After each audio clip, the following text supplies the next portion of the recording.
doubt 𝓣𝓱𝓪𝓷𝓲𝓷𝓰 will be a significant miss for Nigeria. Yeah, I suppose then when you look at them, I suppose it's up to the defenders because they do leak goals. I think we're across the whole tournament and World Cups, they've conceded more goals than anyone at World Cups with 63 goals. Not this time, Al. Not this time. 𝓳𝓸𝓲𝓷𝓲𝓷𝓰 in goal. Because we've got two defensive lineup right here, is that what you're saying? Well, you know, I just want to... the plaudits of the goalkeeper, and 𝓳𝓸𝓲𝓷𝓲's been awesome, made some fantastic... The 𝓣𝓱𝓪𝓷𝓴𝓼 plays up front as well for them. She has her own programme promoting, grassroots football. There's so many human interest stories. They juggle careers alongside football, a lot of these people, women who we see at the World Cups, and it's so inspiring. Yeah, both of you have had this moment, myself also. What's your thoughts as you're just walking out in a World Cup right there, Steph? I think you always think about how you've got there, and obviously you just want to get out there. You're probably a little bit nervous and you're just trying to embrace the crowd and probably look for your family in the crowd. I think that was always the thing for me, but it's an absolutely amazing feeling walking out with your team at a World Cup. How do you deal with those nerves? For me, I put the blinkers on at this point, walking over the white line. When I've been out for the warm-up, that's when I'm looking for my family, that's when I'm waving. When I'm walking down the tunnel, blinkers on, it's just about the football from now. Okay, well, we knew you said it's going to be tight, but you're still going for a draw. Yeah, 1-1 though, score draw, lots of goals. 1-1, 2-2. Steph? 2-0 Australia. 2-0 Australia. Well, Australia are yet to be involved in a goalless draw in their 27 matches at a World Cup to date. So we're hoping for goals. Let's get over to the national anthems.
OK, now we can cross over to our commentary team. It's 𝓳𝓸𝓲𝓷𝓲𝓷𝓰 and Jonathan Pearce.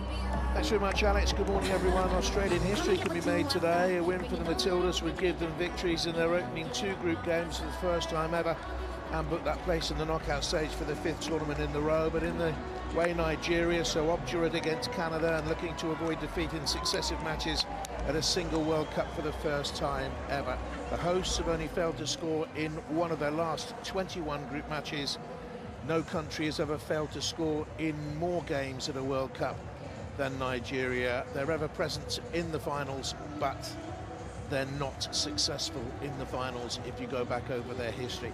Having said that, the second hurdle to leap in a World Cup group has so often sent favourites crashing. This one isn't a foregone conclusion, Gilly.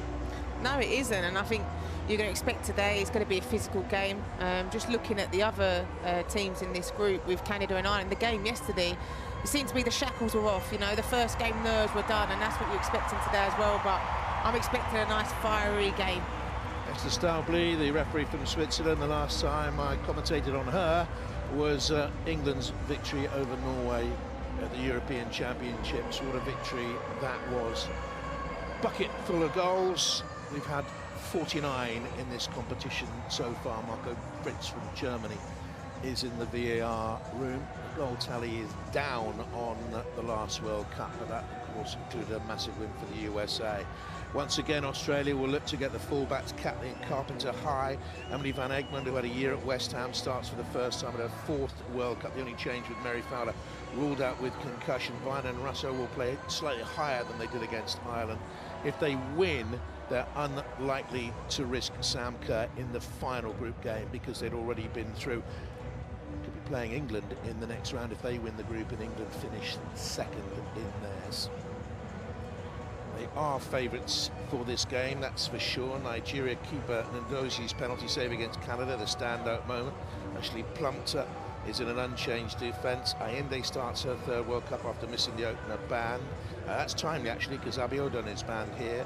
Ajibade of Atletico Madrid also returns from suspension, picked up at the AFCON.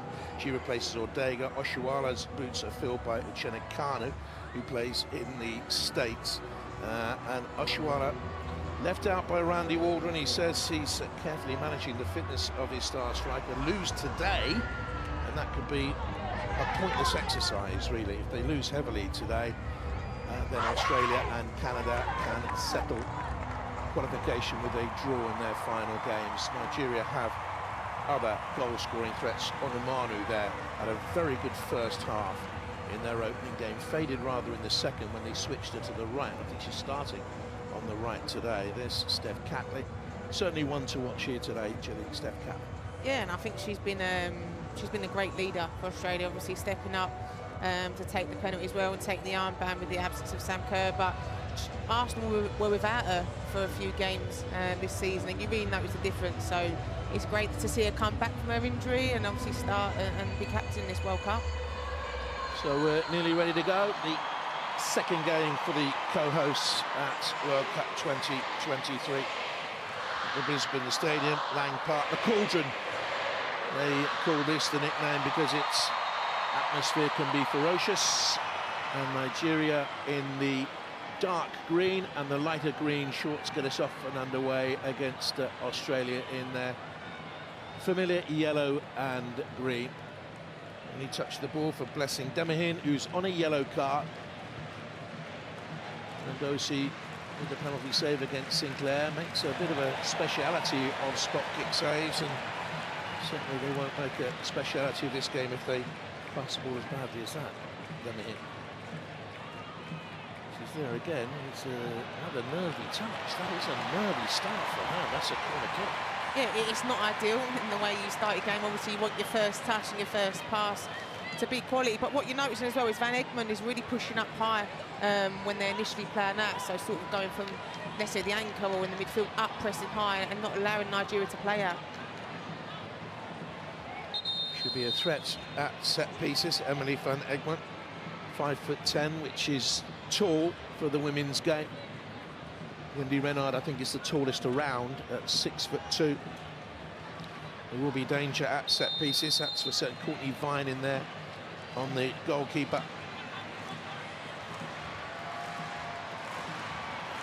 They took a lot of the right wing corners in their opening game. Not a great punch away, but enough. Be very interesting in midfield to see if Toni Payne, the Nigerian 7, can be as influential as she grew against Canada, especially in the second half of that game. Yeah, I think it's just getting the ball to her, you know, and having that possession. You know, when your confidence will grow when you've got possession of the ball, but she'll be a crucial player today for Nigeria. It's Tony Gustafsson, the Australian Swedish-born coach who won 2 World Cups as assistant at the USA. Australia to 4th in the Olympics, the last Olympics.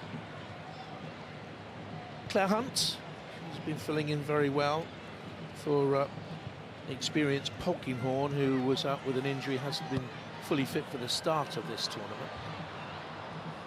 And you'll often see Nigeria defending with a 7 at times, even an 8 at times. Ashley Plumpton just left Leicester City with a touchback. Another bit of nervy football from 𝓳𝓲𝓲𝓷𝓲𝓷𝓰.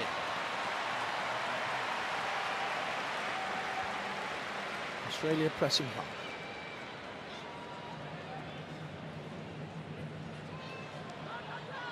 Heading forward of Arsenal. Carpenter with the cross. Comes out to forward. Lot will depend on her today. This nation has made it through to the quarterfinals, at least in every World Cup so far.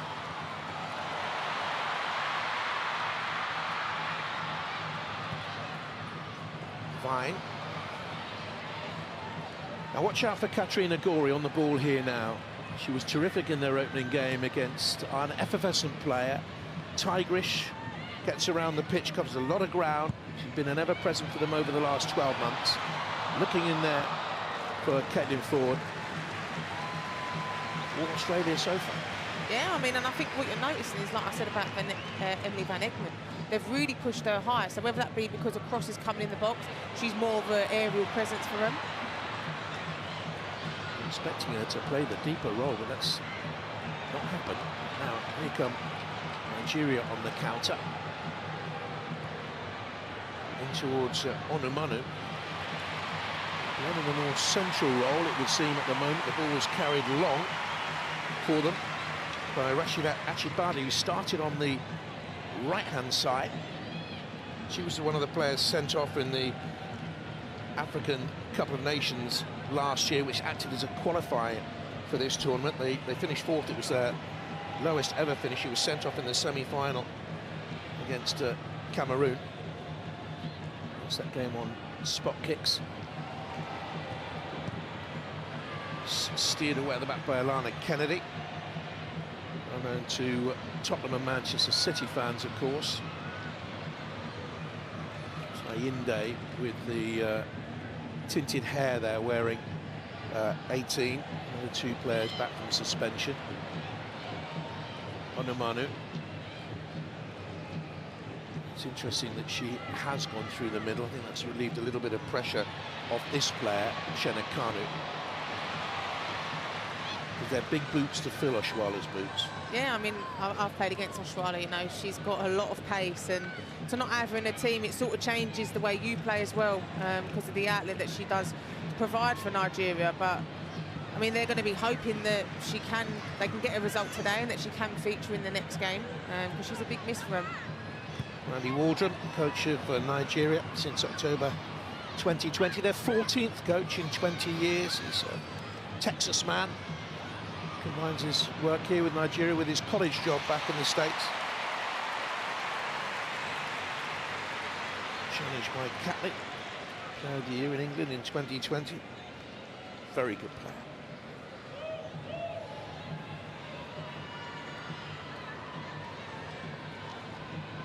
Has gone into the middle of the penalty area, expecting a long throw, didn't come. Payne.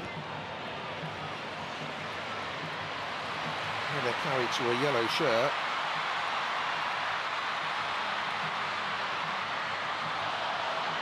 Good cover at the back for Nigeria. Good work. Chibi got back. She covers a lot of ground in that midfield area.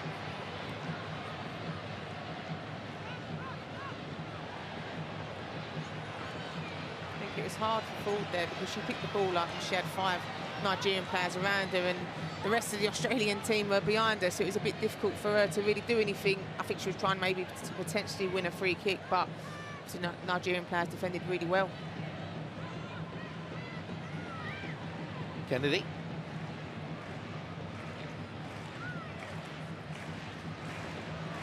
One of the best right backs in women's world football, Ellie Carpenter of Lyon. Remarkable she's playing here, really. She suffered a bad cruciate knee ligament injury in the Champions League final. It's out until February. That's a lovely ball away to right. And for Nigeria by 𝓳𝓱𝓪𝓷𝓲𝓷𝓰. He's in Spain. Here's Kennedy. Third World Cup for her. Gory. Gustafsson's built his success this season. They've been on a terrific run, Australia, around the midfield pairing of Gory and Cooney Cross. They've won 10 of their last 11 games, conceding just 5 goals.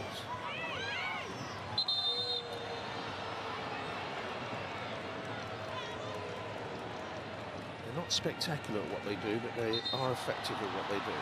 No, and I think you're looking at, I mean, I was there when they beat England, and it was just, they had that grind, you know, they grind the performance out. They've got the physical side as well to their game, but they're organised, they're disciplined, they know what they're doing.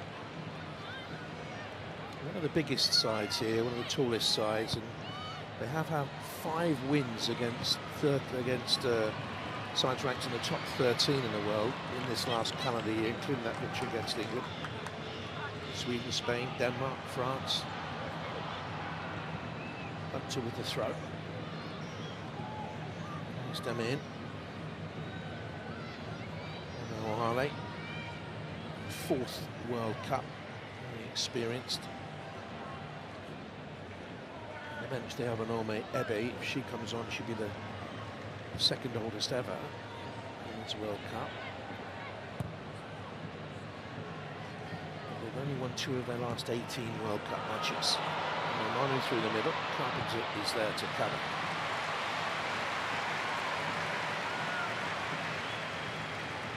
Brought in at Lyon to replace Lucy Bronze. She's that good a player. Yeah, she's brilliant. I mean, I watched her firsthand. She's got an engine. She goes up and down, and when she's not playing, you really notice it. A chance here to get the crossing with Kanu. She kept the ball in play. Australia was sleeping. Went for a rasping percentage ball through the 6-yard area. I'm just looking at that here, though. It's a 50-50. You know, you could say she potentially wants it a bit more than Carpenter. Options are limited there, but I mean, she puts a very dangerous ball across the box as well, and you're just hoping for someone to get their head on it. 26. Plays at Racing Louisville in the USA. She's got 13 goals and 19 international. She hasn't scored for a club this season. He was talking her up before the tournament, actually, saying what a live wire player she is.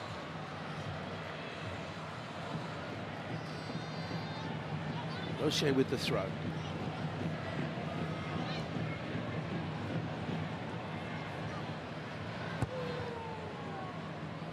Arnold's first touch of the game in the 10th minute. She's had a very, very good season.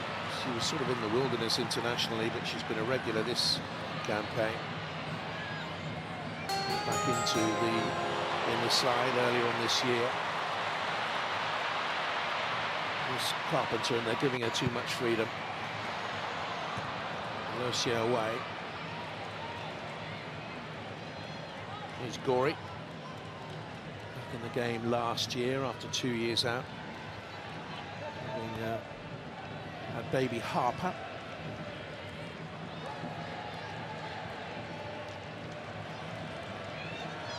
Steady from Australia. Van Egmond. Back to Gorry. She takes the return as well. When he crosses there, plays a football in Sweden with Hammarby. The Australian players in recent years have gained that experience, and they've been getting stronger and stronger as a nation. It's a lovely ball. Lasso. Square by Cooney Cross. Cross was looking for Van Egmond in there. Gorry. And that was blocked by Ashley Plumpton-Herta. I think that's great play from Australia as well. You know, they're not just forcing it. You know, they're trying to build it up. They're trying to go forward. If it's not on, they're coming back around. They're working it around the other side of the pitch. But mentioned about Emily Van Egmond here, I think she's definitely stepping up higher to have an aerial presence without Sam Kerr in the team. But I mean, Plumpton does. It's a brave header there. As much as a header maybe to the face, but it's brave. Failed to score in just one of their last 12 games. They're only defeating that run of 11 I was telling you was against Scotland in April. And the last 3 World Cup games against African sides. Catley with a dangerous ball in. It's a firm header away.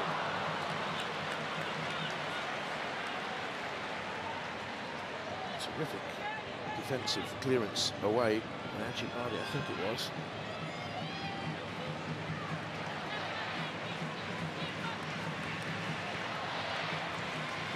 again. Nigeria defending with, what, 5 zonal inside the 6-yard area. Allows runners to come at them. Gory. He left all alone and might shoot from there, and does. Carried well by 𝓳𝓸𝓲𝓷𝓲𝓷𝓰. Yeah, Gory does well there, picks up the second phase, and obviously gets it out to 𝓳𝓸𝓲𝓷𝓲𝓷𝓰. You're unsure what she's going to do here. Obviously, she's dominantly left-footed. She drives in. I mean, it's a great attempt. Is that the right choice? I mean, there's not even much else she can really do there. Potentially go round to the outside and bend it in the far corner. It's still a great effort. Good Australian pressure here. 𝓳𝓸𝓲𝓷𝓲𝓷𝓰 again, this time along the corner. Looking for Kennedy in there. With the drive. Look at the number of Nigerian shirts back in there protecting their penalty area.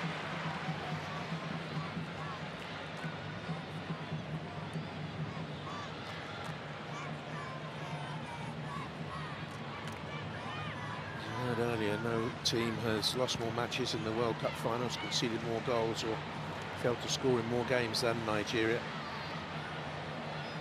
But they can still be a threat here. They've only scored 6 goals in the last 13 World Cup matches. They're not going to get a bundle today. But if they can avoid defeat in successive World Cup matches in the same tournament for the first time ever, they'll keep the group very much alive. Plumped. This will be fought by Ayinde. She has it again. And here's 𝓳𝓸𝓲𝓷𝓲𝓷𝓰. Around the world, in the USA, back at home in Nigeria, in Italy, Spain. Plumped. Looking for a new club now. Left Leicester. Here's Kennedy. 𝓳𝓸𝓲𝓷𝓲𝓷𝓰. She's been a bag of nerves throughout this first half.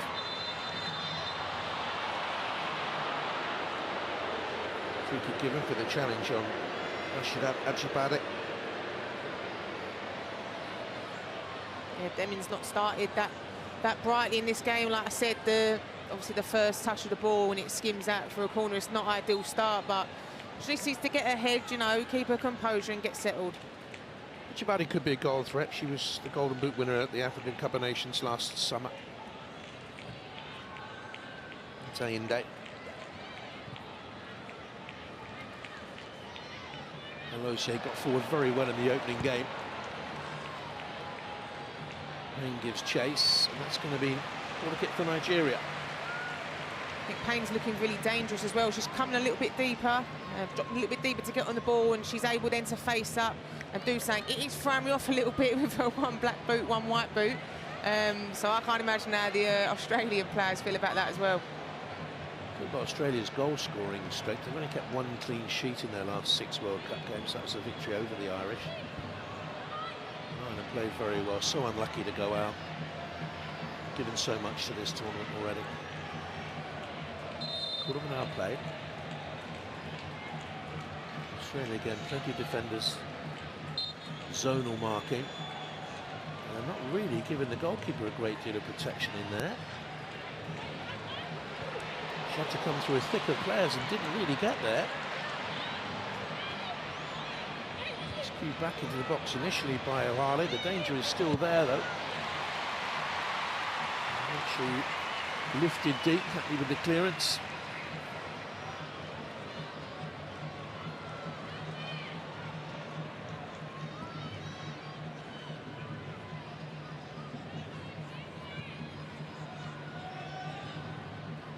Big win today, or any win today would, they only need to draw against Canada to win the group. It'll be the first time they've topped a World Cup finals group.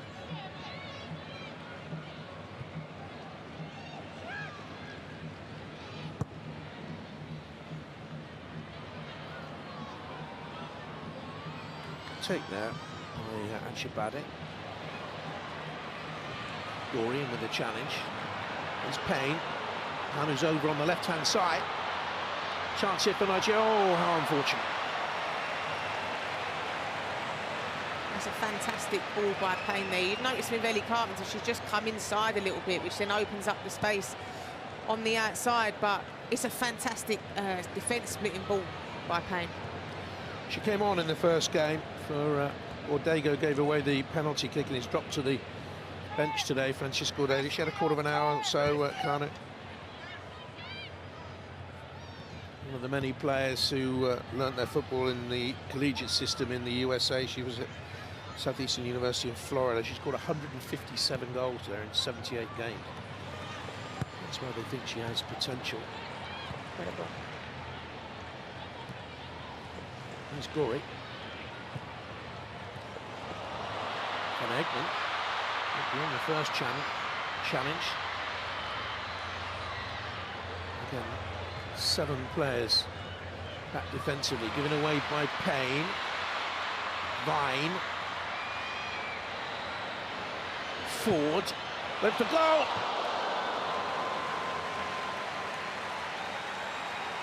Oh, it's a great attempt by Ford. I feel with Australia, they need to try and stay wide. They're coming into where the numbers are. Nigeria defending really well, but Ford, she cuts inside. I mean, the initial first look looked closer than what it was, but she's a big player from Ford, and they need to get her more into the game as well. She's very dangerous when she faces up. 29 goals and 110 internationals. She was the young player of the tournament, World Cup 11. She played at right back in that tournament. These are her 4th World Cup finals. Very experienced, played a couple of Olympics as well.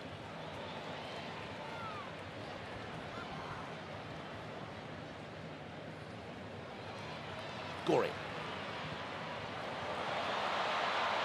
Ford all alone, needs help. Was up there in support, but the chance is gone. Payne brings it away, covers a lot of ground. Wouldn't stick with Kārnu. And back initially by Carpenter. She was a bit hasty with the pass though. Didn't protect the ball well enough. Here's Kārnu. Pumped has gone on. A waste of a ball then from Kārnu, but Payne again gets the ball, dribbles and drives past 3 Australian players, and it's sloppy from Australia. They win it back, and then they give it away again. And I think sometimes they can get involved in that game with Nigeria, with a bit of a transitional play. Take care of the ball and look after it. That's a hefty challenge there. Loje, yellow card. Another went through the ball. Courtney Vine.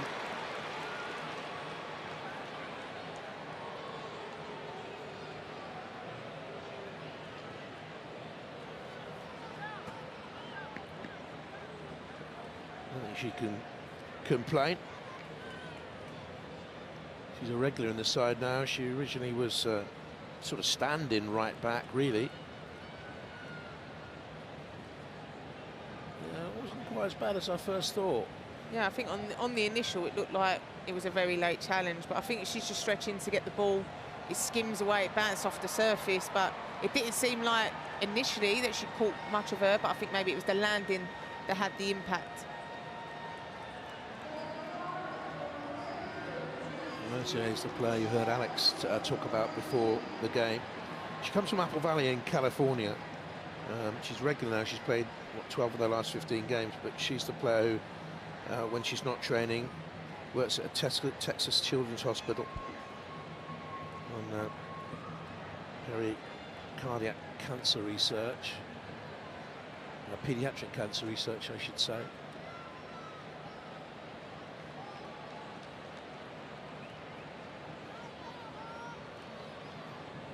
Nil-nil. Australia with a couple of attempts so far. Nigeria, we've seen nothing from them in terms of goal attempts. I think defensively, Nigeria have been very good. You know, when they do lose the ball, they get behind it, they make it compact. Australia trying to go down to through the middle, not getting much success. I think for me personally, I need to get out wide more, need to get the crossing, because that's when they look most dangerous. But defensively, Nigeria have been brilliant. Very difficult to break down. Reached the round of 16 in France last time around.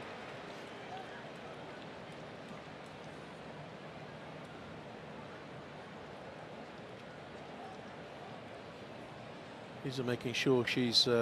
This is one of the early concussion protocol examinations going on to make sure she's okay. Close your eyes, see if you can balance on one foot. I can't actually do that at the best of times, to be fair. I used to do that test and I used to struggle with it. And the memory, they used to ask you to remember 5 words. I had no chance. Banged her head as she landed.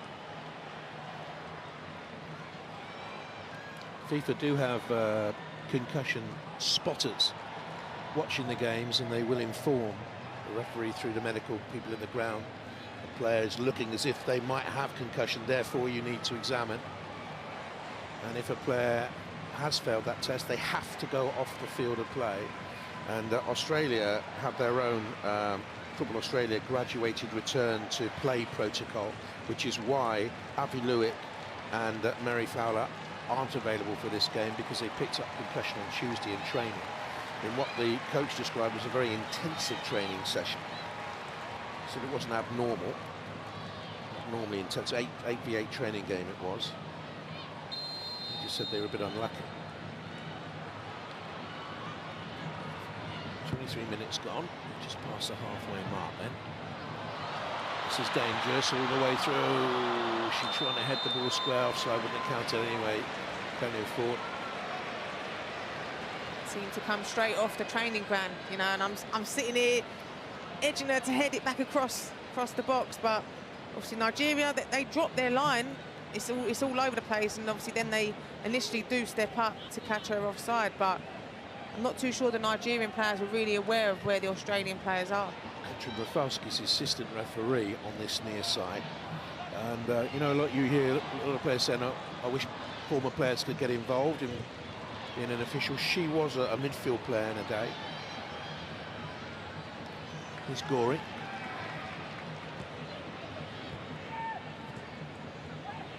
Tight triangle for Australia. Play in those little tight triangles well, don't they? Yeah, they do, and you're going to need that support, especially with how compact Nigeria are. Just need to pass the ball and move off of it.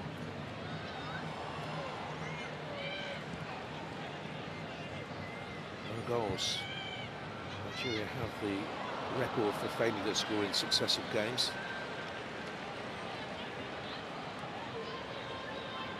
Hold that jointly, by the way.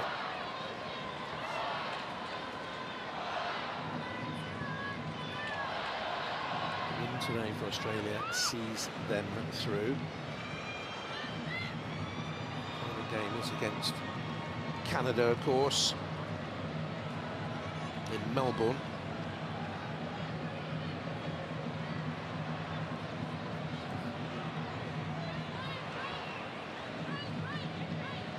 Alana Kennedy play in the league this season from February on, back in the WSL. And here's Carpenter. Van Egmond, too much weight on the ball, I fancy, 𝓳𝓸𝓲𝓷𝓲𝓷𝓰.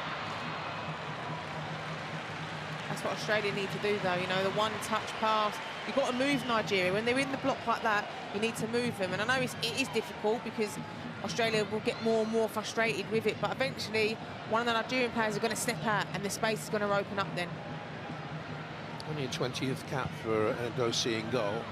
Relatively inexperienced, but she was the hero of the 2019 African Games when she saved 3 penalties in a shootout, and saved that penalty here in the opener against Canada. It's becoming something of a World Cup star at the moment. It's Alana Kennedy.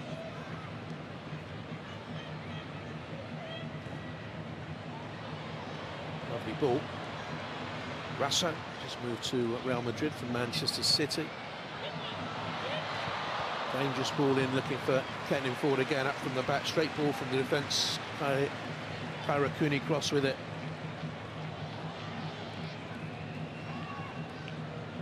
It was her cross that led to the penalty against Ireland. Very good combination over recent months with 𝓳𝓸𝓲𝓷𝓲𝓷𝓰 in there.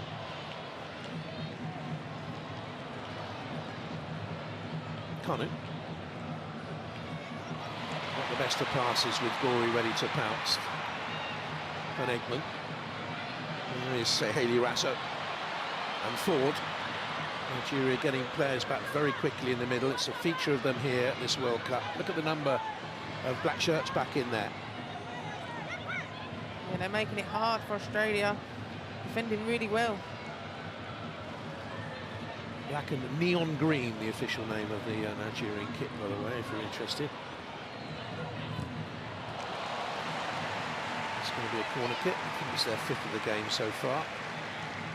I think when you watch 𝓳𝓸𝓲𝓷𝓲𝓷𝓰, she likes to make those runs outside the outside shoulders of the centre backs. But what happens then is, if you take her out of them, you've potentially got Emily Van Egmond out there. There's no one then in the box when it comes to a crossing position. So Australia needs to be a bit more braver, committing bodies to the box. Good atmosphere. Big crowd, averages up on the World Cup in France so far. Gory with it. Keeper came, it was taken away from her by the defender. Back in by Van Egmond, looking for Kennedy in the middle. And that's well wide from well out from Ellie Carpenter. Every time an Australian gets the ball, there's literally like 10 Nigerian players around her. They're looking, obviously, Van Egmond there picks up the second phase. Kennedy's trying her best, but she's literally surrounded. It's now about being clever and finding where the free players are, because they are there. He's up against a team that's kept 3 clean sheets in a row against the Canadians, against New Zealand in a warm-up. It's Costa Rica. I think they did let one in a friendly against Haiti. They won that game 2-1. Moves very quickly in. Demi in, a bit more settled now. Carpenter quickly onto it. Demi in, that's a better ball. I wonder if that yellow card that's hanging over affected her in the opening 10 minutes or so. She's all at sea.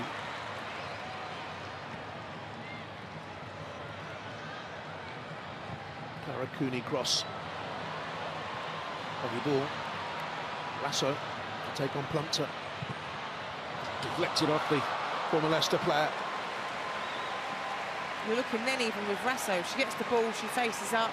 Well, she's initially 1v1 with Plumpton, but then the other Nigerian players come back and they help, and it's difficult. It's difficult for Australia. That's why you need to be a bit cleverer. You know, get your head up, pick the free player out. Plumpton born in Leicester, but qualifies through her Nigerian granddad. Very, very proud of the Nigerian side to her family. She's been talking about in the build-up to these World Cup finals. Here's Catley. Mr. Dad last year, I think it was, been talking about that in the build-up. To the far post, just wide. How it didn't go in, I'm not too sure. 𝓳𝓲𝓷𝓲𝓷𝓲𝓷𝓰 was arriving. She saw it late, she was off balance, but it should have gone in. Yeah, I think with Steph Catley's balls coming in, they're sort of aimed the same area, the near post. It is a flick on. 𝓳𝓲𝓷𝓲𝓷𝓲𝓷𝓰 following up at the back post. Yeah, it just obviously skims wide, but the Nigerians are reading the initial ball really well, because Steph Catley's deliveries have all gone to the near post. And it's a variety on corner kicks. We've not seen a great deal here. A lot of corner kicks have been into the centre of the penalty area throughout these World Cup finals. Bit of disappointment for me, really, that. Yeah, I think you're looking at the corners that they've had. They've all hit the same area. Nigeria know that. Potentially get a right footer out there, you know, do an outswinger.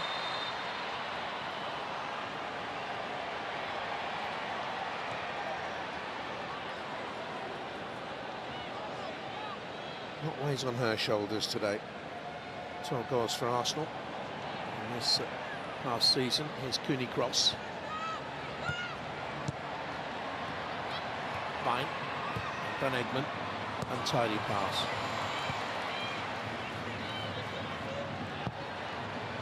Here's the switch. Not even Ellie Carpenter can get to that. She's one of the fastest around. I think it's the right idea, though. You know, when it does go to one side, Nigeria are compact, they're coming over. The space is on the opposite side. So it's about missing players out, keeping the speed of play up as well. Don't slow it down. You're going to get into the spaces on the opposite side.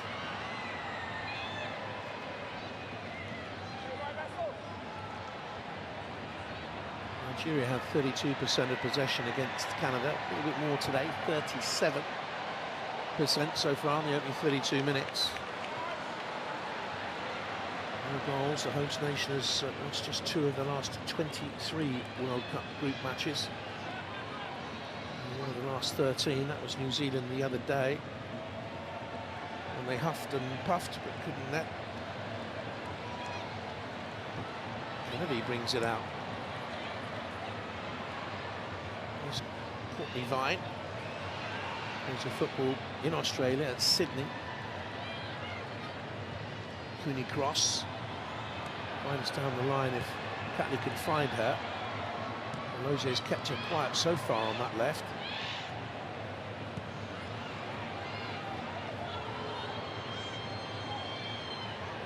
Kennedy once again.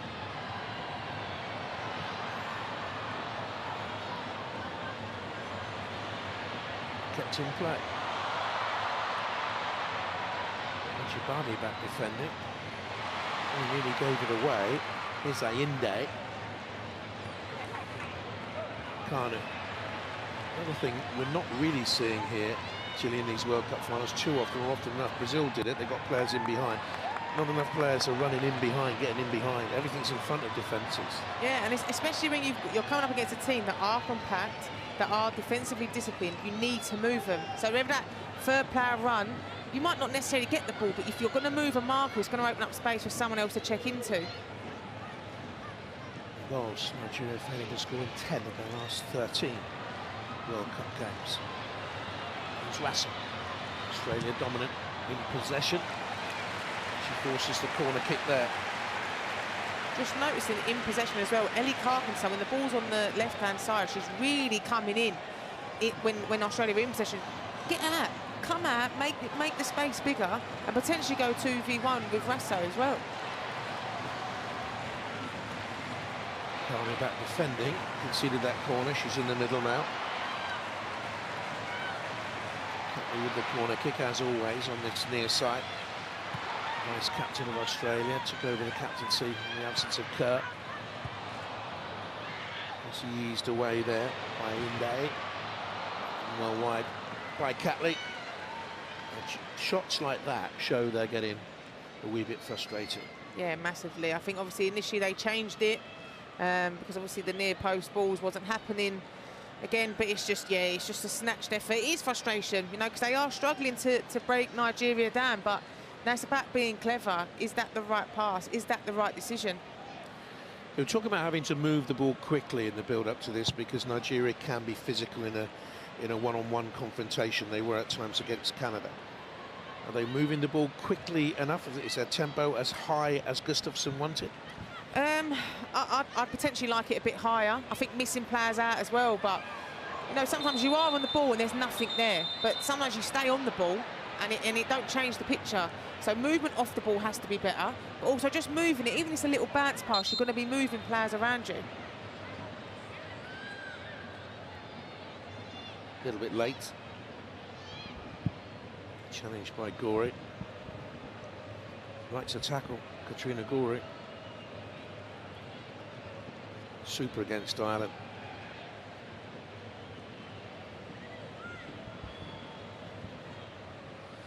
Only 6 minutes gone. Their last attempt, their only attempt on target was after 12 minutes through Catley, the one that was saved.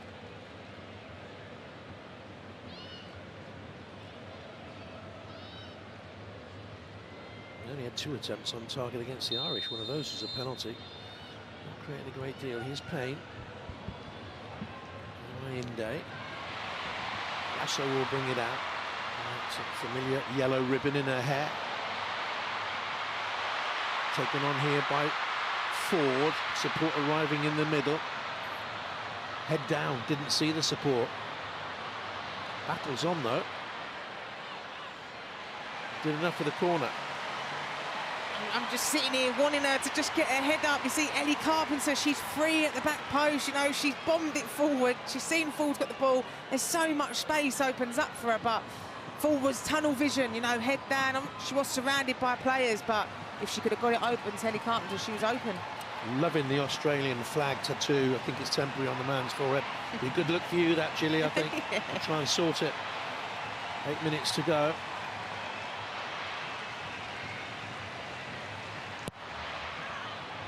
easy for the goalkeeper. Oh, she's made a hash of it.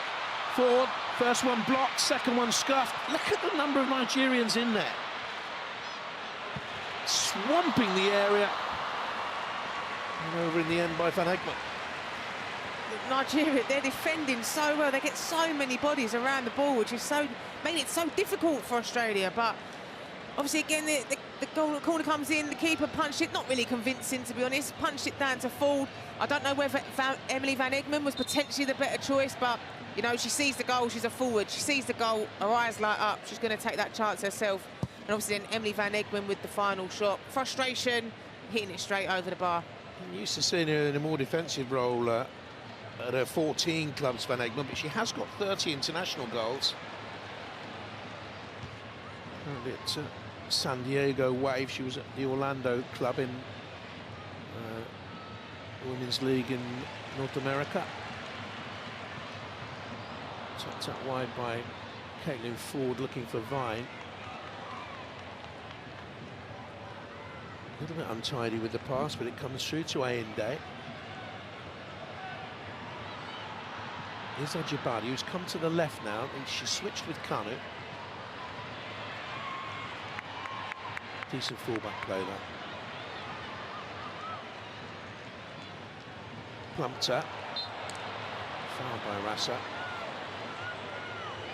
Good fullback play by Carpenter, and she was beaten by the first burst of pace, wasn't she? She just got across and didn't get flustered. She knew to stand up then, but I'm shaking my head because I know that's a typical forward player's foul by Hayley Raso. Here's the ribbon. I wrote a book called Hayley's Ribbon, tell her story, and we moved through from youth team football in Brisbane.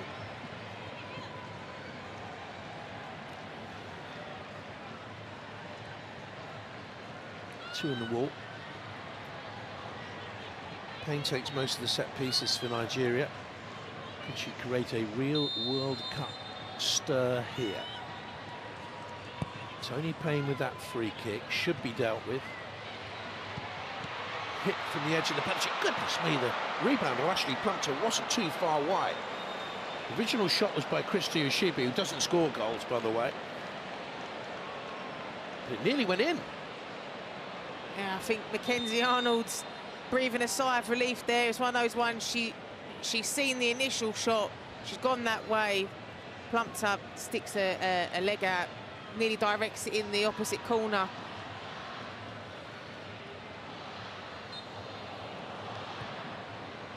Fit by 𝓳𝓸𝓲𝓷𝓲𝓷𝓰. He did a very good marking job on Sinclair in the game against Canada.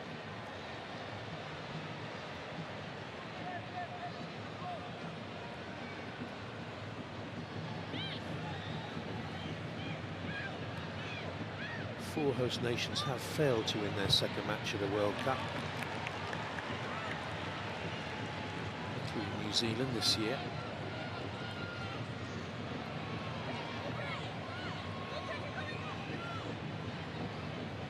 It can often be the game, the second game, that upset. It was a major upset to plans.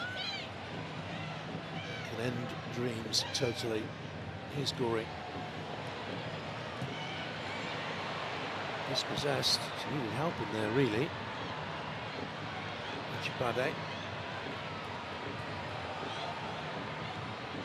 Ayinde combining with Payne. Here's 𝓳𝓸𝓲𝓷𝓲𝓷𝓰.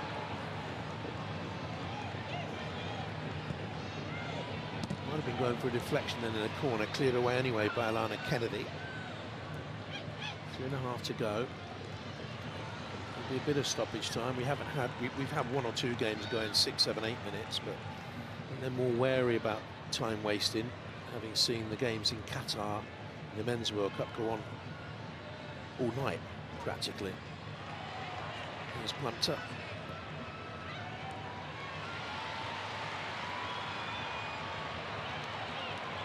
Claire Hunt got caught in possession there.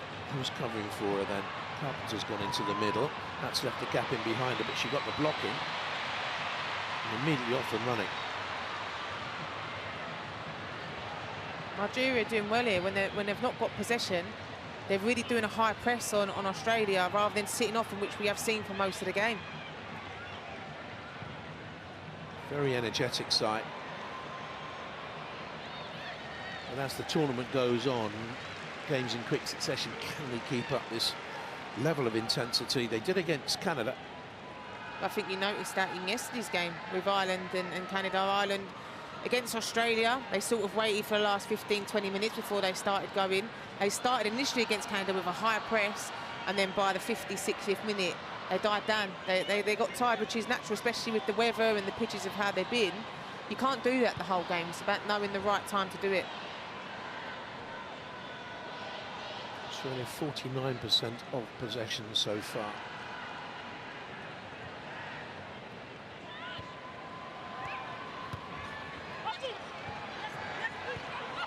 Touch on the corner by 𝓳𝓸𝓷𝓲𝓷𝓰.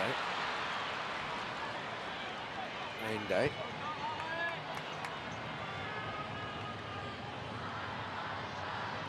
Are they 4 times an African Cup of Nations winner?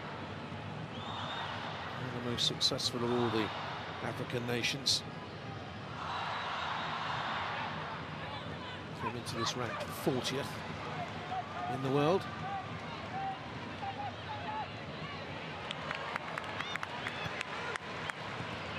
Touch shot by Van Egmond. Gory. Good challenge on it by Payne. It's always going to be a key contest, that.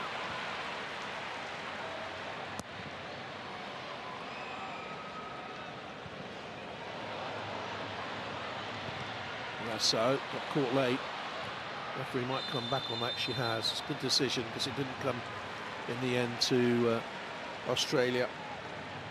I think 𝓳𝓲𝓷𝓲𝓷𝓰 will be glad, to be fair, that she's brought that back, because it was sort of a hopeful ball that didn't really materialise or anything. But Australia, they started initially the game, like I said, with the triangles, the combination play, and it seems like the last 5-10 minutes or so they've become so expansive. And Nigeria, where they're pressing so hard, you need players to come in. You need to find support. Very popular here, 𝓳𝓸𝓷𝓲𝓷𝓰. She won the Australian Premiership. It was the Championship, then the sort of Premiership after that. With the Brisbane Roar, who play here, as to the Brisbane Broncos in rugby league.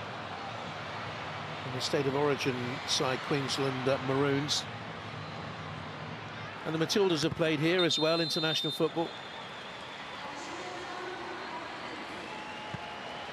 Those 5 minutes of stoppage time.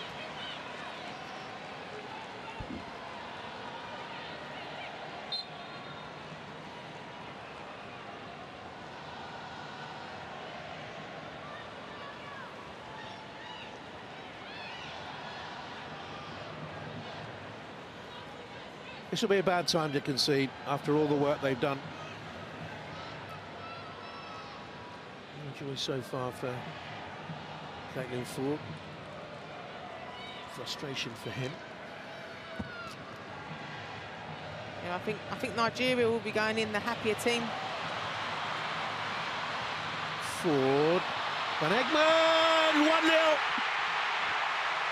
Nigeria finally undone. And it's the player who has come into the side who scores. Emily Van Egmond. Breakthrough at last. I did say Nigeria will be the happier team going in at half-time, but it's that commentator's curse. I don't think they will be going in the happier team now. But, yeah, I mean, you've probably seen a big sigh of relief as well from Australia there. Emily Van Egmond, she does that so well. The third player runs so well, but, I mean, Australia, the timing is absolutely crucial because, you know, like I said, it potentially could change the half-time team talk, but obviously looking here, it's initial a goal kick. I mean, Australia, the first to react there, forward on the outside, and you see Emily Van Egmond here. This is what she does so well, locking off the edge of the box, coming in. She follows her run through, and she just passes that into the bottom corner. I've seen that. I've played with Emily Van Egmond at West Ham. She's done that so many times for us at West Ham, but bottom corner, calm and composed, and not lashing it, not taking the lever off the ball, just passes it straight into the goal. I don't know whether we'll see another replay of it from our match director, but it'd be interesting to see what Ayinde did, because I think she switched off when tracking. I'm pretty sure it was Ayinde. We might see more on that in half-time. She just switched off and let Van Egmond run off. Here's a yellow card for Caitlin Ford.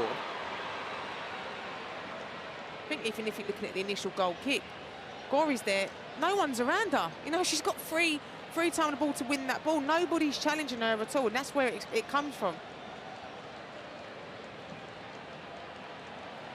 There is Ayinde.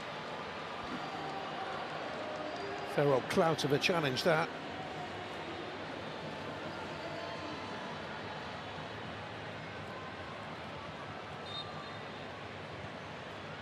We had 6 free kicks for fouls in the game.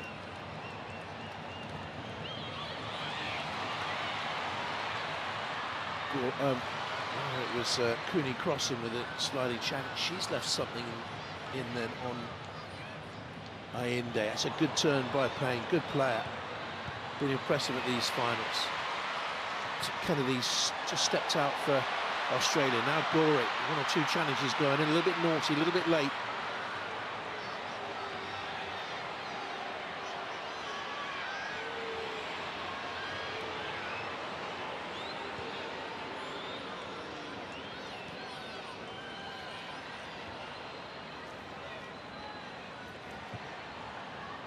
Hosts ahead.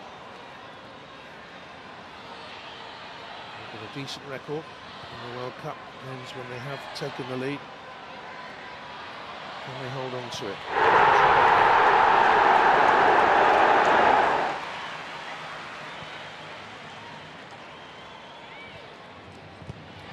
Away by Rasa.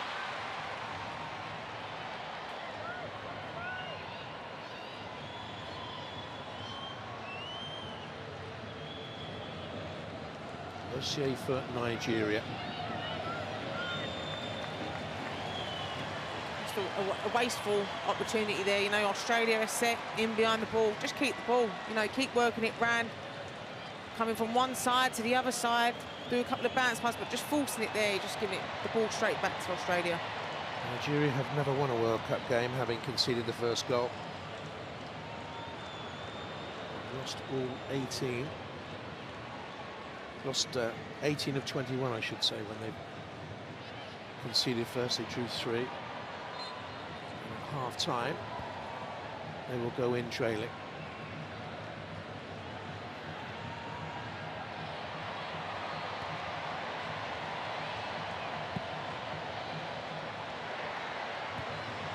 Hunter with the header. And again. Payne. Quick feet. Been impressive. Ħaġibari back on the left-hand side, and a shooting opportunity there. Blocked and away by Carpenter, and followed up and in. And it's 1-1. Uchenna Kanu brought in to fill the boots of Asisa Oshwala, rather controversially. Brings Nigeria back into the game at 1-1 on the stroke of half-time. You know, this is coming from it. It's great play from Nigeria, but if you're looking at where this first initially starts, Gory comes steaming out, you know, steaming out, and just gets turned straight away. And you don't need to do that. You can literally just stay there, let the player have the ball in front of you. But she gets turned. Payne does fantastically well here. And ħaġibari here 1v1 with Carpenter, cuts back inside. The ball bouncing. Kanu just steps in off Catley's back shoulder.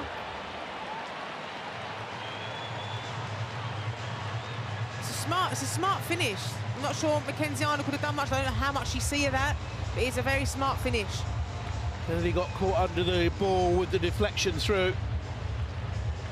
And that's 14 goals in 20 internationals. Right at the end of the half, what a finish. 1 minute of the stoppage time, Australia ahead, Van Egmond. 6 minutes of stoppage time, Kanu makes it at half-time here. Australia won, Nigeria won. Yeah, what an entertaining finish to that first half. Rachel, you did predict a 1-1, but it's actually Nigeria with their first attempt on target at a World Cup leading to a goal. Yeah, well, Australia have only had 2 shots on goal. on target, and scored one of them. What an exciting finish to the game. And it Nigeria had to do that after Australia going ahead and then being so defensive. Then they had to go out and express themselves. And they showed early signs in the game of being able to be really dangerous on the attack. Yeah, watching that first half, Steph, I remember you saying, actually, it seemed a bit frantic from the Australian players, like they just needed to settle a little bit. I think that's one of Australia's biggest positives, that they are very physical and they like to do things quick. But I think against a Nigeria team that want to sit and they want to defend, I think they had to move the ball a bit quicker. And I think it was only until like the actual goal from Australia that's when we seen them combinations, people linking up with each other and that tempo being a bit quicker, and it certainly opened Nigeria up. Yeah, well, Australia did find that composure as the half was going on, Rachel, because they started to create some chances. They had chances, but as Steph mentioned there, they allowed Nigeria to become compact and narrow, and at times had literally 10 outfielders congest that box and make it really hard to play through. So they had chances, but they were being stopped. They were either being blocked by defenders or they were being snuffed out right at the last minute. The goalkeeper had one save of note from memory. But other than that, it was that final combination that broke them down, that was quick, sharp, one-touch play that led to a goal. Well, let's have a look at that goal from Van Egmond. 31st international goal on her 130th cap. What a time to do it. Yeah, what a great time. And I think that you can see Gori there. This is probably the first time that Nigeria have not competed for a first contact. Caitlin Ford manages to... This is the first bit of composure I think we've really seen from Australia, is Caitlin Ford going on the outside there and actually picking a player out, which is great. One touch, two touch from Caitlin Ford, picks out Van Egmond, and you can see how she purposely opens up her body. She picks out that player in space. You know, for another touch, and that area is totally congested and there's no space to be able to open your body up and finish that. They recognise that moment and what they've needed to do, Australia, and Van Egmond opening her body up and squeezing it across the goalkeeper makes it hard from a goalkeeper, because you're expecting her either to sit left foot and near post, which would have been the goalkeeper's other side, or to have another touch. So really clever finish from Van Egmond. Well, we said about Sam Kerr missing their top scorer, and Van Egmond stepping up once again and scoring a massive goal for them. But Steph, as that goal went in, you said, well, now it's time for Nigeria. They need to come out, they need to open up and play. I just felt that they had to go and do something a little bit different, and we've seen glimpses of them in the first half on the transition being really positive. And here Ellie Carpenter's out of position, and it's like, as a full-back, it's like keep her on the outside, and she manages to put in a great ball. And Kanu's been the bright spark for Nigeria. I think she's been one of them players that, Rachel, we've been saying that she looks dangerous. That's it, and it's 𝓳𝓸𝓷𝓷𝓷𝓷 on that left-hand side. It takes a little nick off Carpenter, but real composure at the back post for Kanu, who just prior to that had slipped earlier on in the game when they had looked dangerous, but a lovely combination, bit of composure at the back in the game, switching off from Australia, though. What do you do then from the Nigerian perspective? Do you say, come on, look, we can open them up, play with that confidence, or actually sit in a bit in the second half and feel it out? You've got to go for it, I think, because if they lose this game, they've only got 1 point on the board, and they're really, really kind of... The odds are stacked against them to be able to qualify out with this group. So not too much was wrong from Nigeria. They conceded possession, which they did do in the first game, so I think Australia would have expected that anyway, but they just have to be sharp when they're given those opportunities up top end of the pitch. OK, well, talking about sharp, Lioness fans, it's time to start getting excited again as England face Denmark tomorrow, live here on BBC One. Let's get over to Australia right now and get an England update from Jo Curry.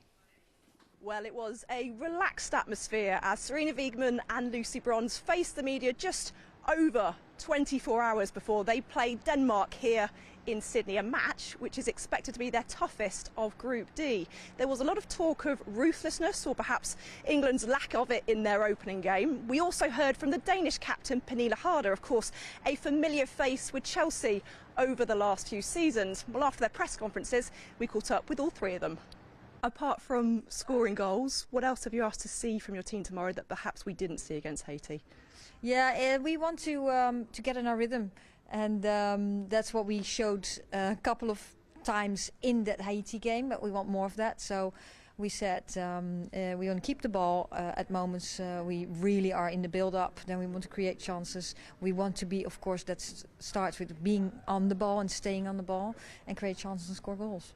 I think Harder's one of those forwards that not only gives a lot in attack, but she works really hard as well, which you don't tend to see so much.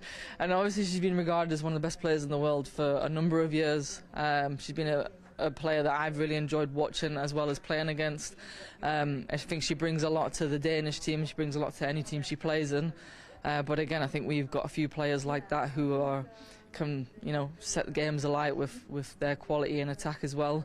It's obviously a player that we need to look out for, but like I said before, if we do what we're supposed to do, hopefully we can keep her under wraps and do the things that we need to do to win the game.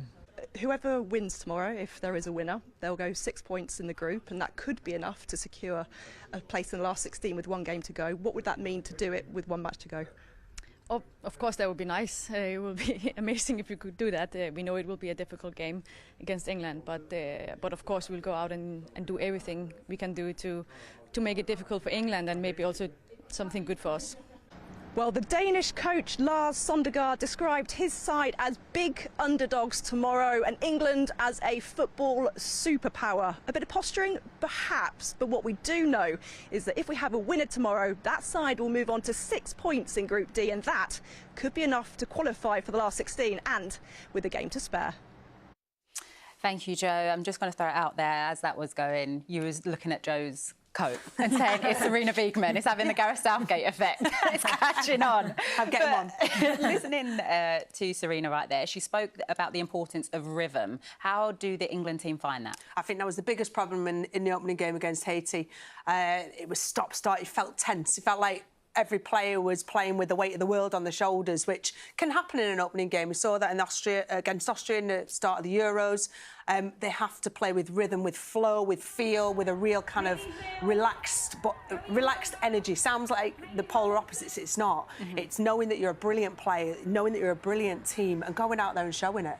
Yeah, I think as well. I think it's all right to have them nerves in the first game. It's a lot of players' first tournaments, and we've experienced it when it is that first game. You're just focused on getting the win, but I do think that's what England need, is to try and get that as quick as possible, that rhythm and them partnerships on either side or in the middle, and just have that confidence. They're European champions and they should kind of go out there and go, OK, like, we are one of the best teams in the world and this is the stage to go and show it. OK, our defensive line-up in the studio right here. Look, a lot of question marks, Steph, over the England defence in that first game. As a player, are you thinking about that everyone's talking about that, or how commanding are you going to be, or getting your players in and saying, come on now, we need to stay tight? For me, an England team, and we've been part of them backlines for the last however many years, I think we've always been based on a solid foundation, and that is first and foremost, before we speak about creating chances and goals, I think it is important that we're able to keep clean sheets. And to get that clean sheet against Haiti when they potentially had chances to score and the likes of Mary Earp steps up and provides big saves, it is important that we get that kind of unity as soon as possible. And I don't think it's just about the back four. I think in terms of get your forwards to do their job, get the midfielders to do their jobs and track runners, and have that solid unit that you can go and attack from. Sarina Wiegman, a history of not changing her starting lineup. Do you think there are going to be changes? Yeah, I do. I think Sarina's made reference to that in her press conferences, that you will see more changes than we did do in the Euros. It was a very settled and starting 11. She didn't have to make any changes because we win every single game. This feels a little bit different, and so for different circumstances. Well, we talked about the left-back position. If Rachel Daly's not starting in the 9, would you put her at the left-back position? Because we know that she can switch between the two and it will only be beneficial to the team. In my opinion, if she starts in the 9, that could be beneficial. I don't think we'll see standard choices of substitutions from Sarina Wiegman. I'd love to see Lauren James start in that number 10 position. I thought when she came on, she showed that relaxed energy that we need, a little less predictability in the England team, and a little bit of spark, and you always need spark to win a World Cup. Yeah, well, this game is definitely going to be a tighter affair, Steph, tomorrow.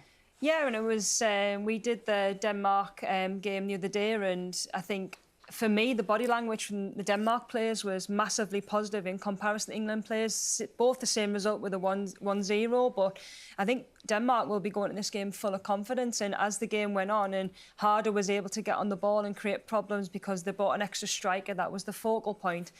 She got into her rhythm quite quick, so that could be a problem for England. But, I mean, look, we've got a lot of quality in the squad, and we should be able to get qualified out of this group.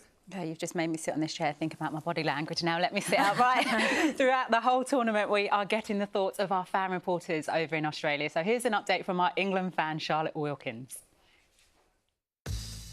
Made it to Sydney, just started exploring in the fan festival. Really starting to get excited for England v Denmark tomorrow now.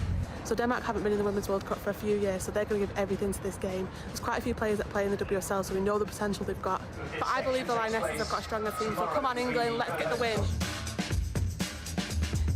Charlotte there, a lot happier than the other day when we saw her. Right, earlier today we saw 2 games in Group E. Here are the highlights of USA versus Netherlands and Vietnam v Portugal.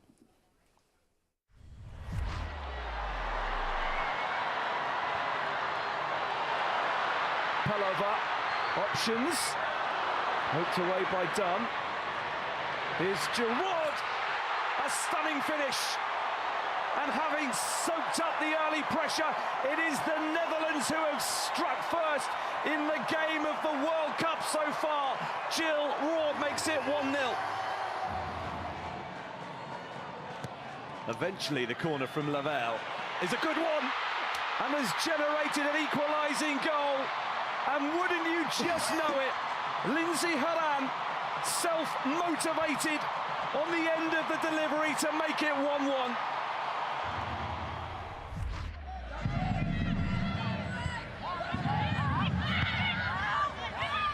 Jacinto and the Portuguese continuing to find the gaps. Delicious cross, and there is the opening goal. In the 7th minute, Portugal find the breakthrough. 𝓳𝓸𝓷𝓲𝓷𝓰. And 𝓳𝓸𝓷𝓲𝓷𝓰 beautifully worked through, and there's the chance for number 2, which is taken. 𝓳𝓸𝓷𝓲𝓷𝓰 doubles the lead. The poster girl of Portuguese football scores what could be a decisive second goal. Portugal 2, Vietnam 0. Yeah, Vietnam, the 4th team to be eliminated from this World Cup. But here's confirmation of what's coming up for you on BBC in the next 24 hours. It's the Women's World Cup highlight show on BBC 3 at 7 o'clock, with Today at the Test on BBC 2 also at 7 p.m. And then tomorrow, it's the big one, England taking on Denmark. You can catch that one at 9 o'clock on BBC 1. Welcome to a most dangerous game. There's $250,000 up for grabs. Everyone's playing their own game. I'm not a trader. Wouldn't trust him as far as I could throw him. Everyone's on edge. Why are you looking so uncomfortable? That does not matter. It does matter. Who are we murdering tonight? Ooh, who was it? Why are you going against the faithful? I would like to leave the room, please. 𝓳𝓸𝓲𝓷𝓲𝓷𝓰. Australia. Watch now on BBC iPlayer. OK, this game, entertaining end to that first half, but how do Australia play the second half, Rachel? They've got to stay switched on. You know, it's lapsed concentration, allowed the quality Nigeria, you know, the explosive break, and that's what undid them. So they have to kind of start again, as if they did at the beginning of the game, because they took the game to Nigeria, put Nigeria on the back foot, more of that, and the attacking flair, and I think they have the pedigree up top to finish off this game. Do you think some of the Australian players do feel the weight of hosting a tournament, Steph?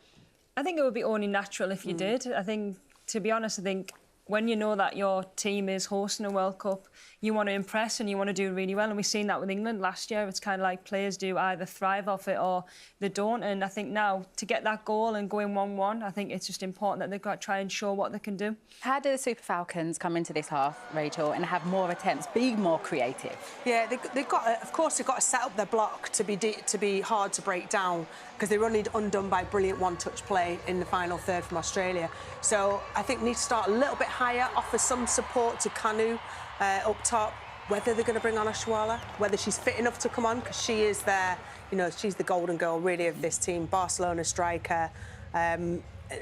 Australia will not want to see her coming on. Well, you can see some of the Australian fans want to see more goals from their team, the Matildas. Let's get you back over to our commentary team now of Gilly Flaherty and Jonathan Pearce.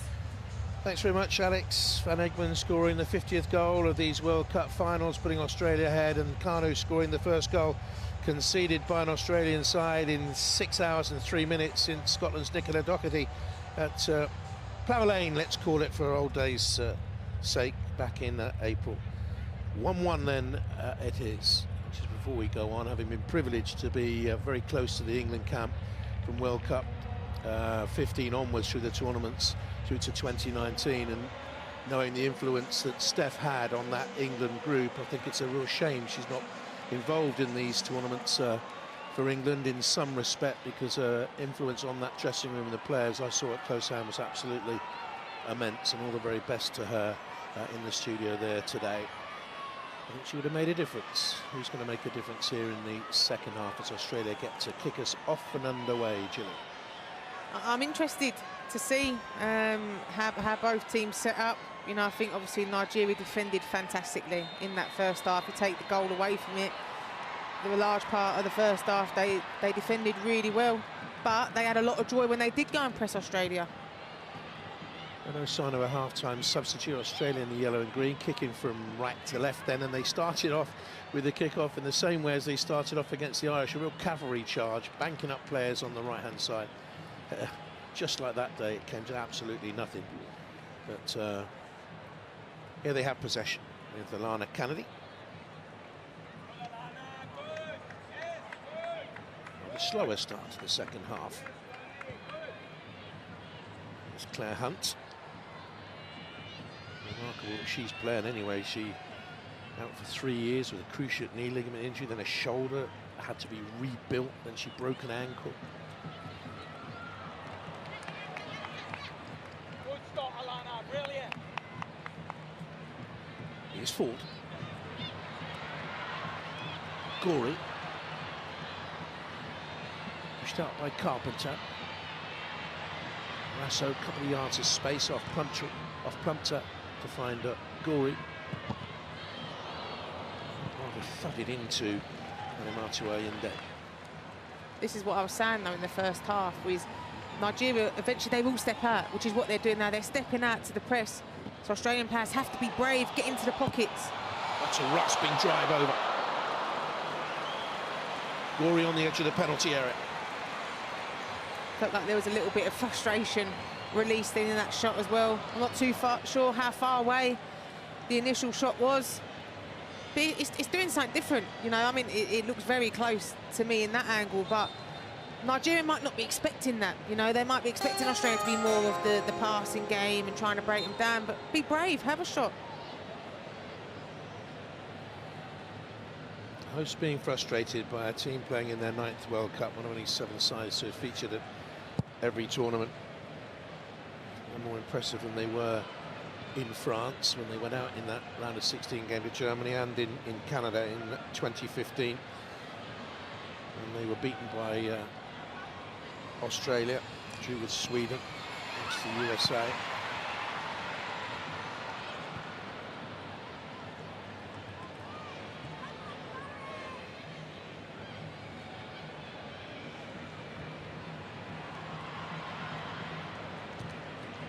Hunt to Kennedy. Stranger start in the second half, isn't it? Pace has dropped right off. Yeah, it's very slow. And that's, looking at that, it's just a false pass. But that's what I was saying in the first half as well, with the tempo on the ball. You know, pass the ball, even if nothing's on, pass the ball, get a bounce in, move players. Standing on the ball or not moving it at all, it isn't going to affect or move Nigeria. Good effort that from Gorey. Thinking about that victory for Australia back in 2015 against Nigeria, Simon scored both goals that day. So a loose nut by 𝓳𝓸𝓲𝓷𝓲𝓷𝓰 at the start of the second half. Simon is in the Australian side. She's been out for a long, long while after that injury picked up playing against Reading back in October. Some controversy about whether she should have been in the squad, but she has a game-changing quality, according to the coach in his press conference this weekend, going into this game, I should say, and I think she'll play a part in the second half. It's going to run on, and they simply shepherds it out. Yeah, just talking about Kai Simon, I think Tottenham as well. Obviously, she was at Tottenham when she done the initial injury. They missed her. She's a huge presence for them. You know, she's got the experience, and even sometimes just having a player like that on the pitch, it lifts everyone else up around them. And he gives Oshuala minutes in the second half.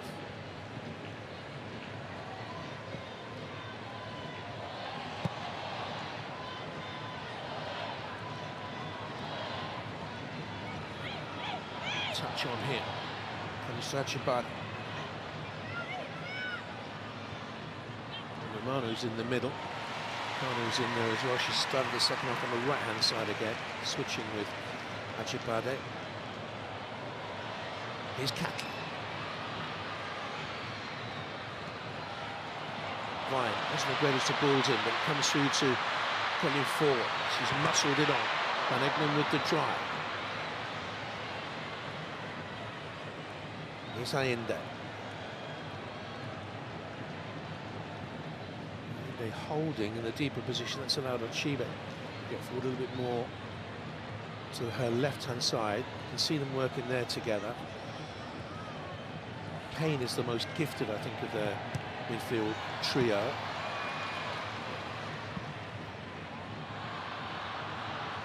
Here's 𝓳𝓱𝓪𝓷𝓲𝓷𝓬.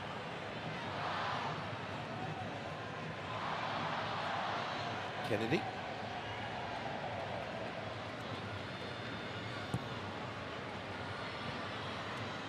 Really look for Rasso. Difficult ball for her to receive. Puncher on in with the challenge. Played for England at junior level. Ashley Plumpton.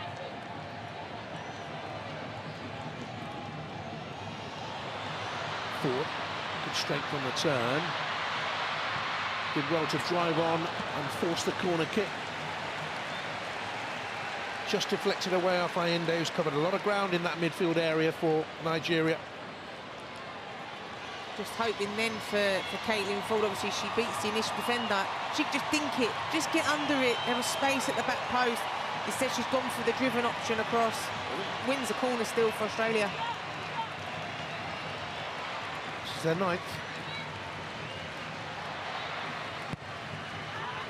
Be with it. People got something of a fist onto it, not much. Just the same areas with the delivery. It's just Kathy's hitting the same area. Nigeria know what areas she's aiming for. They've got bodies in the box. They're winning every first ball. And of course leaves it. Lana Kennedy, 111 internationals for her. Kathy's 112. Glory approaching 100. Ford 111 internationals. So much experience. With all that experience, the longer this game goes on, because they're the host nation, because the pressure is on, so nerves will jangle.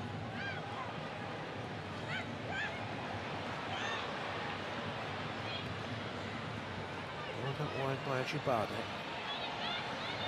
Kanu. 𝓳𝓸𝓲𝓷𝓲𝓷𝓰 just dwelt on a little bit too long. Van Egmond. 𝓳𝓸𝓲𝓷𝓲𝓷𝓰 did well to get the challenge back in to win it back.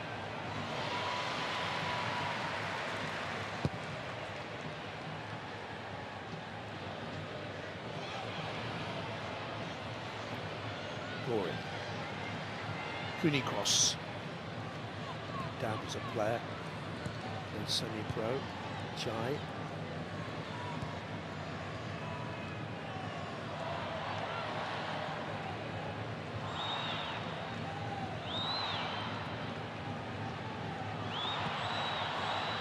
Again. Now here's Carpenter. Couple of yards of space. Did she might have gone on then? Yeah, she just comes back across to Emily Van Egmond, but runs into the bodies. It's just a false pass again. Australia, they seem to be more nervous on the ball in this second half.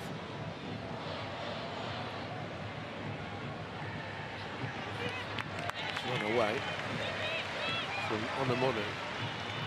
She's come out to the right-hand side and started the game through the middle. Kanu's gone up through the middle then. And Payne making one of those late bursts. This game could be there for Nigeria. 𝓳𝓸𝓷𝓷𝓷𝓰. Australia out the two, Nigeria, apologies, outside the two teams have started the brightly. You know, Australia look nervous on the ball. I think they're wanting to get into a fight, the aggressive side with Nigeria, but they're causing themselves problems because they're diving in and it's just opening up the space for Nigeria to play in. First start in the World Cup finals for 𝓳𝓸𝓷𝓷𝓷𝓰. She had 4 or 5 minutes in France, a little bit more perhaps. I remember her playing against Germany from the bench.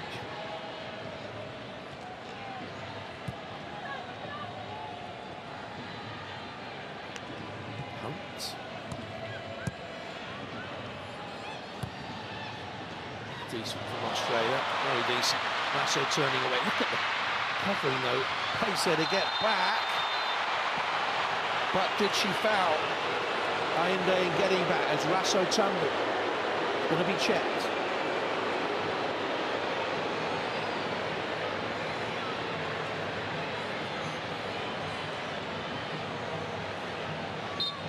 Lovely touch, wasn't it, Lasho? Off she went. Ayinde with the pace to get back there. It's whether or not follow-through caught her. I'm not too sure here if the pullback here, the hand on the shoulder from 𝓳𝓱𝓪𝓷𝓲𝓷𝓰, but the pace for Ayinde over that first 5-10 yards, I wouldn't mind a bit of that. It's never a penalty, was it? 10 minutes gone in the second half. Pace from Ayinde. She gets the shot in there. Chicago.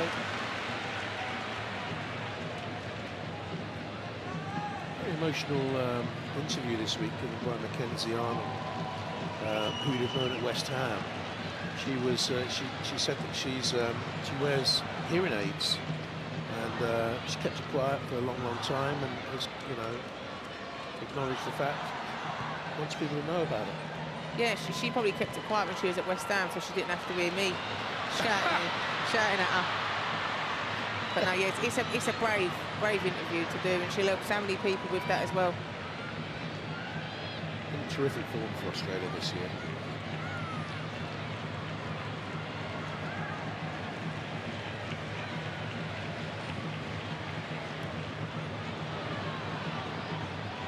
Payne. To 𝓳𝓱𝓪𝓷𝓲𝓷𝓰. Neither Nigerian centre-back has looked comfortable on the ball. Payne got caught. They call it.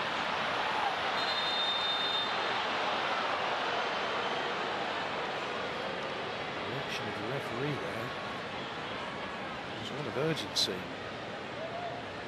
I hope this isn't another serious knee injury, sort of injury that has blighted the game and has denied these World Cup finals so many brilliant players. You're hoping that's just a dead leg, yeah. You know. I mean, you don't even want to mention the 3 letters, that knee injury, but yeah, you're just hoping the initial shadow leg planted, you know, to Ghori come in at pace as well, at speed. Dead legs are never nice at all. You try and shake them off, but you're fully aware that they're there. So many players missing. England without me, without Williamson, and so many countries missing players through the ACL. I think one of the most missed players, as we see this one again, that was the opener from Van Egmond. Switch on, concentrate, she said. They didn't. And that was the equaliser. Stoppage time. Kanu with the goal. I was going to say the most missed player, I think, by any nation would be Katoto of France. That's a huge miss for them. Yeah, it's huge miss. Well, don't forget, massive game for England tomorrow. Must win, some might say. Certainly a game not to lose against Denmark, and we have it for.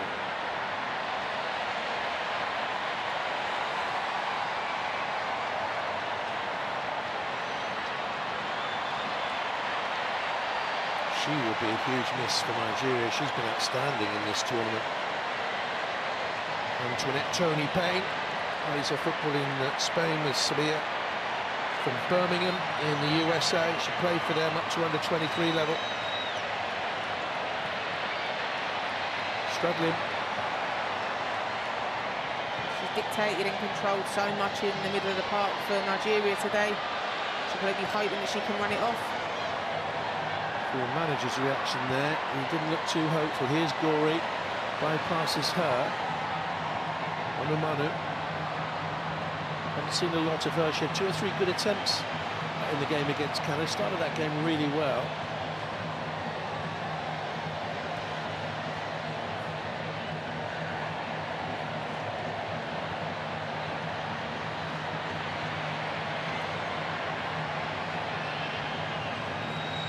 Ajibade out then towards Michelle Alossier. The challenge was by Courtney Vine. Did enough. And the referee, 𝓣𝓸𝓷𝓷𝓰, has allowed a degree of physicality in the game, hasn't she? Yeah, I was unsure if that was a potential free kick there. I mean, the defender in me would say no, she's done enough to see the ball out, but I'm pretty sure a forward player would be saying the complete opposite.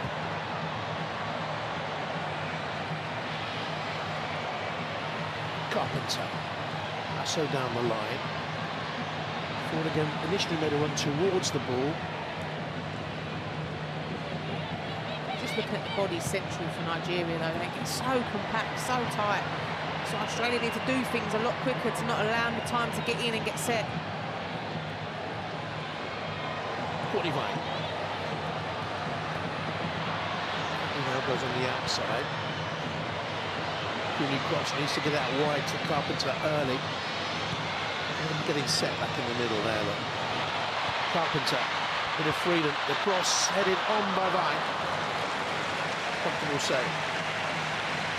Just been watching the game, though, just when Australia get the ball wide, you're talking then there's still 5 Nigerian players in the box, you know, outnumbering Australia with their 3. I think with the absence of Sam Kerr from there aerially, Van Egmond offers it, but I still don't fancy Australia with the crosses and that. So much of their football over the recent years has been built around Sam Kerr. There's that attacking pivot, hog the ball up, and attack the ball in the air, run beyond into the channels, and that's what their whole game plan would have been for World Cup 23. And calf injury she picked up on the eve of the tournament. She went off in their last friendly, didn't she? Against the French, I seem to remember. Would have really been catastrophic for them. Cross in by Catley. So, another great clearance out there from the back by Ayinde. 𝓳𝓱𝓪𝓷𝓲𝓷𝓰, Carpenter, better from Australia. No power on the header from Caitlin Ford. Vine keeps it in play. From a Brisbane Roar player, that's why you can hear the roar of the crowd. 𝓣𝓸𝓷𝓲𝓷𝓼, good challenge, really good side-saving challenge by 𝓳𝓸𝓲𝓷𝓲𝓷𝓰. Cooney cross. Another frustrated effort there, but just watching it, when the ball goes wide and Carpenter's on the ball, or 𝓳𝓱𝓪𝓷𝓲𝓷𝓰, whoever's in that wide area, Nigeria know where the ball is going, so they're dropping in deep. They're on really enough the 6-yard line there, waiting to win the first ball and the second ball. The space is in between the penalty box and the 18-yard box. That's where the space is. Where Van Egmond's goal was, they need players pulling out of there or running in third player runs on the edge of the box. 𝓳𝓱𝓪𝓷𝓲𝓷𝓰 is coming on. Kanu and Onamono have been replaced.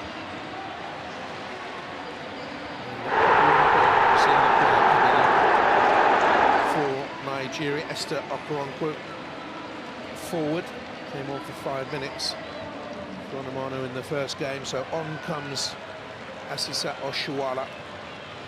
27 goals for Barcelona, missed the Champions League final injured, but otherwise she had a stellar season. 29 international goals.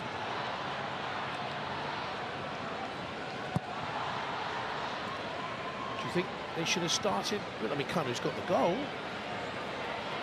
Certainly offered them something different. There she is, Oshoala, very powerful, and her mere presence forces the corner. I think it's what we call hindsight. You know, if she did start, could Nigeria be winning now? But obviously Kanu did start and got the goal as well. But Oshoala just gives you something different. There's that fear, even with the name, there's that fear. You know what she brings. You know she's going to chase you down. You know she's going to hunt you. You're not going to have the time on the ball. Payne is still out there, having had that knock, but she's not taking the corner, so she can't be fully right. She normally takes these corners. It's going to be taken instead by Christy Ucheibe. Could be a pivotal moment in these group stages. 1-1, 26 to go. High, looking there for the run of Alossier, who was in. She gets her head onto it, and the first touch of the ball creates danger from the substitute. On to do just that, and Nigeria lead. touched in over the line by 𝓳𝓸𝓲𝓷𝓲𝓷𝓰, I think it was. But the impact in that penalty area of 𝓳𝓱𝓪𝓷𝓲𝓷𝓲𝓷 was noticeable. And Australia were unnerved from the minute 𝓳𝓱𝓪𝓷𝓲𝓷𝓲𝓷 came off the bench, and now they're behind. You can't say Nigeria don't deserve it. You know, they've been a presence. They've had the much better second half. Obviously, the initial delivery comes in. Van Egmond wins the first ball. Nigeria are there for the second. She's onside, clearly onside. A great header downwards as well, which makes it hard for Mackenzie Arnold. And it's just the following at the back post. The header back into the middle was by 𝓳𝓸𝓲𝓷𝓲𝓷, but they were so concerned about 𝓳𝓱𝓪𝓷𝓲𝓷. Initially parried by Arnold. And 𝓳𝓸𝓷𝓲𝓷𝓲𝓷 got ahead to it. Alana Kennedy attempted to clear it out. 𝓳𝓸𝓷𝓲𝓷𝓲 got knocked with scoring. And I think that's only her second international goal, you know, in 4 World Cups. It's her first World Cup goal, that's for sure. And a very, very brave header as that as well. You know, we can obviously see Alana Kennedy winding her leg up, ready to smash it clear. It's just that want, that will, that drive to get there first. It's such a brave header.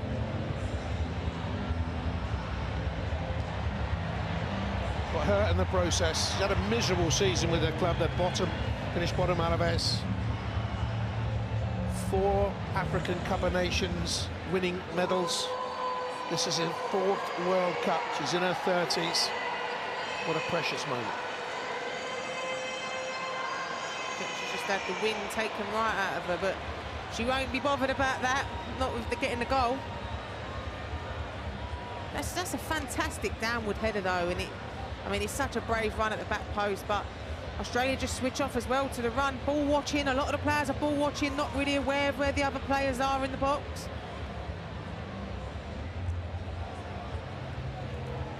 Medical team assessing her. She doesn't want to go off on a stretcher.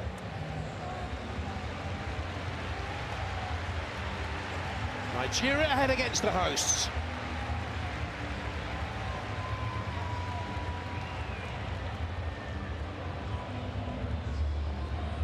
These are precautions, part of the game. Good to see they're part of the game now, these precautions. Yeah, and I think as well, talking from a player perspective, you want to stay on. You know, there's been several times throughout my career, cuts on the head. You know, I've been fortunate enough, touch wood, to never experience concussion. But yeah, you naturally just want to carry on playing. So sometimes you have to take that away from the player. Don't let the player have that responsibility, because 99% of players will want to carry on. Carry on, Australia do, looking for this equaliser now. Headed by 𝓳𝓸𝓷𝓷𝓷𝓷𝓰. What do you think of her today, Courtney Ryan? Yeah, I mean, I think it's difficult. I think she's had a bit of joy when she's been in the wide area. I think Nigeria have been very, very physical with her today as well. But just talking in regards to the Sam Kerr comment we made earlier, like, Australia play around Sam Kerr. Their play is dictated by her. So when you lose her so close to the first game as well, it changes the way you play. You know, if you're set in stone of playing a certain way and targeting crosses, because you know Sam Kerr is absolutely brilliant with her head, and then she goes, it's different players have different formations, different responsibilities. 𝓳𝓱𝓪 wins the free kick. The 4th game here in the World Cup finals where both teams have scored. Much tighter affair this time around, these finals.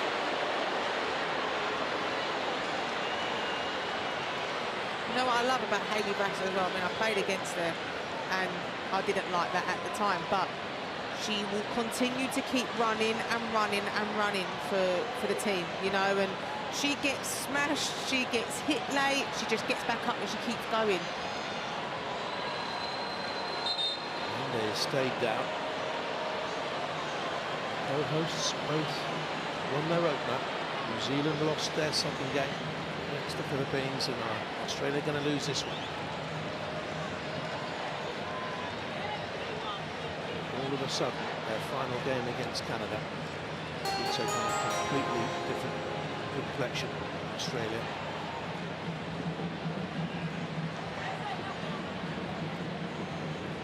sense the mood.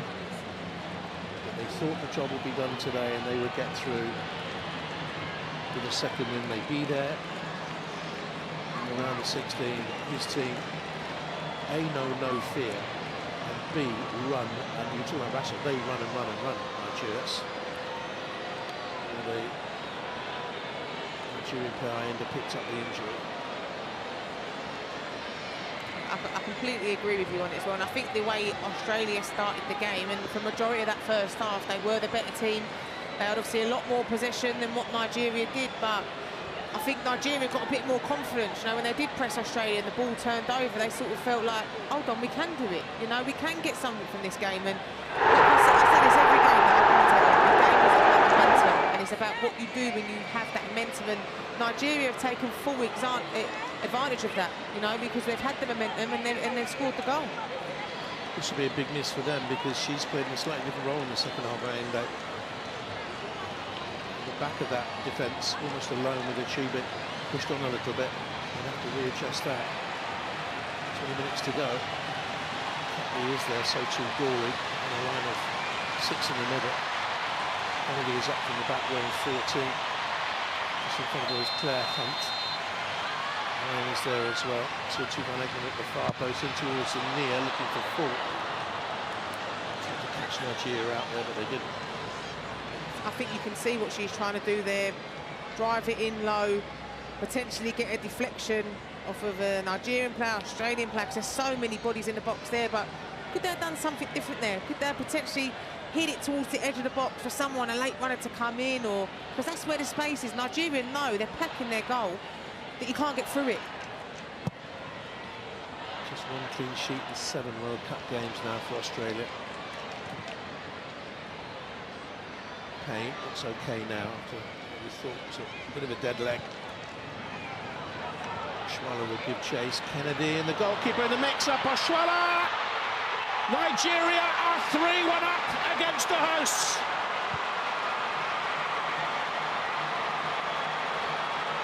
What a moment for her, her team and her nation. And you can see exactly what it means. Dreadful moment for Australia. When I talked to you about 𝓲𝓸𝓷𝓲𝓷𝓰 and I said about the fear that she brings, that is that there. That is that hesitation between Kennedy and Arnold. Who's going for it? Whether there's a lack of communication there, but you know you've got her on your back shoulder. Here, obviously, the centre-backs, neither of them really are aware at all where 𝓲𝓸𝓷𝓲𝓷𝓰 is. She's onside, Kennedy's playing a bit deeper. But here it's that she can see her. What do I do? Arnold, does she need to steam out, really? If Kennedy's dealing with it, you're looking that Kennedy's going to head it. Hold back a little bit, let her deal with it there. But Arnold coming out there opens the goal up for 𝓲𝓸𝓷𝓲𝓷𝓰. It's that indecision there. But I mean, Kennedy, it's that header, you've either got to clear it really for a corner, put your foot through it. That little header there, it's going to be difficult for Arnold anyway. That's that worry, that confusion. But it's the fear that 𝓲𝓸𝓷𝓲𝓷𝓰 brings. First African player to score at 3 Women's World Cups. A long way back here in the final 17 minutes for Australia.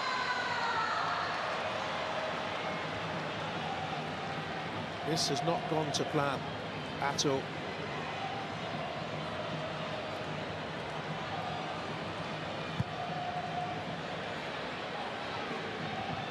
First time we've had co-hosts for a World Cup. Both might miss out on the knockout stages.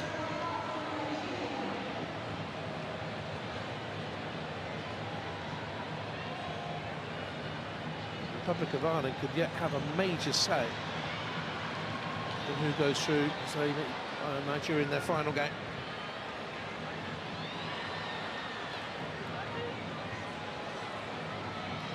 I think Australia are going to be doing everything they possibly can to make sure that Sam Kerr is on that pitch for the next game. I think that game against Ireland for Nigeria is here again, which could be a telling factor. Russell. Slight reflection.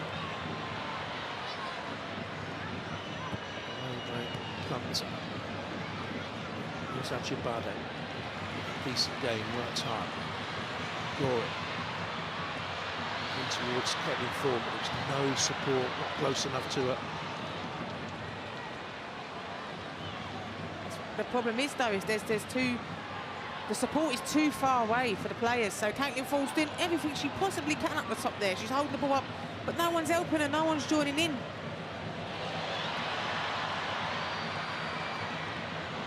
This was too optimistic for 𝓳𝓱𝓪. And here's Claire Hunt.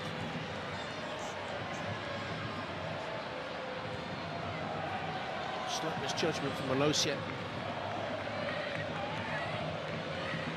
Good ball either by 𝓳𝓱𝓪𝓷𝓲𝓷𝓰, putting 𝓳𝓷𝓲𝓷𝓰 under pressure from Caitlin Ford. To perhaps more than just a Australian corner.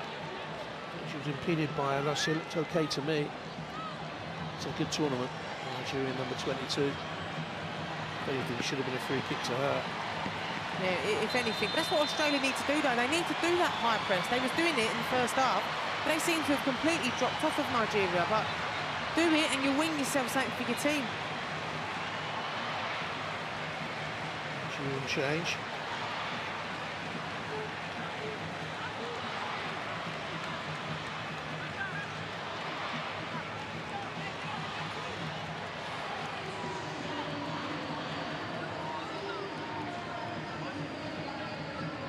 Going off.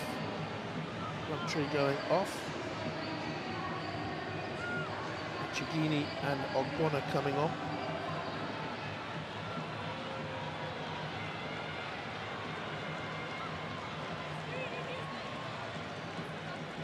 Injury to Ayinde.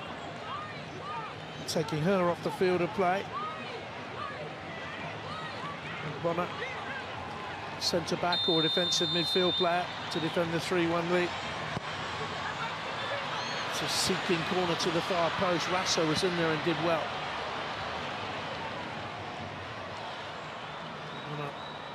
Fairly experienced. She was an African champion in 2018, played in the championship last year. Asisat Oshwara has made the difference off the bench, that's for certain. The other substitute just come on, Oni Echegine, born in London actually. Is a left wing back or a left midfield player. She's at Florida State University at the moment. Now here's an opportunity, Carpenter. 𝓳𝓱𝓪. Deflected away. I just think the choices that Australia have made in regards to crosses have been poor. You know, there's not really any head up, picking someone out. It's more, I'm just going to hit and hope, really. And this Emily Van Egmond there checks off the defender, comes into that 6-yard space again, but the ball's the complete opposite and goes more across the front. Away by Echegine. 13 minutes to go. Australia needs something to turn this into the game of the tournament. Perhaps they might get it here. Just over the header from Alana Kennedy.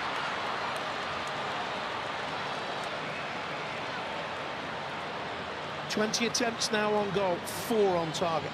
Yeah, that's a poor stat. But here, Kennedy, I mean, it's a fantastic header. You know, that's that drive where she wants to be the first to it. She gets up early. It's a powerful header. She directs it. Centimetres above the crossbar, but it's brave from her, maybe potentially just trying to make up for the third goal as well. But Australia need to bring it, you know. They need to get back into this game. Chigini has come on at left back. She's a left back by trade to replace Plumter. Has gone into the middle.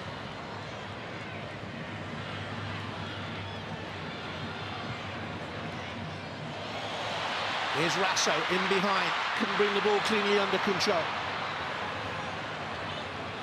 Echibe is back there to work hard once again.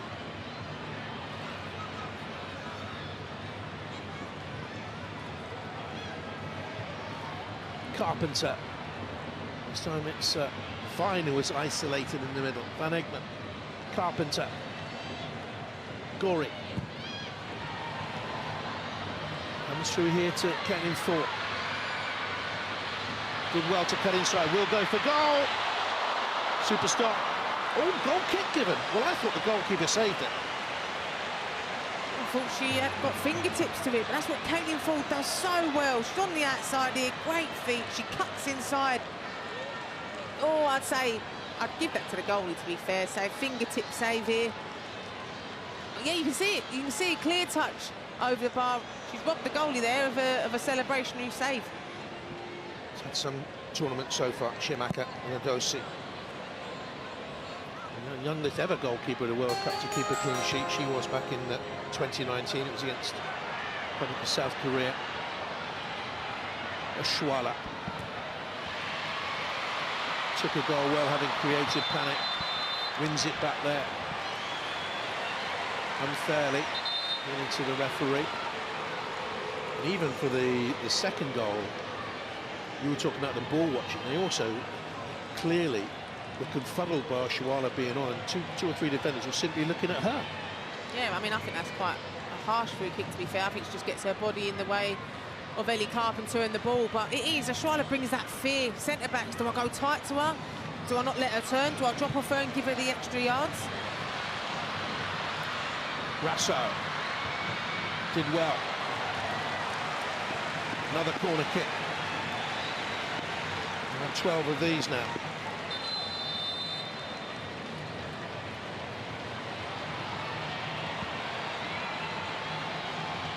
Australia bring on their most experienced player, called Capt. Claire Polkinghorne, 159 internationals. Great reception for her, replacing Courtney Vine, but she's a centre-back. They're chasing the game 3-1 with 9 minutes to go. Will they throw her forward to add some sort of impetus? This is her 5th World Cup. 5 minutes of the opening game, there's 9 minutes of this.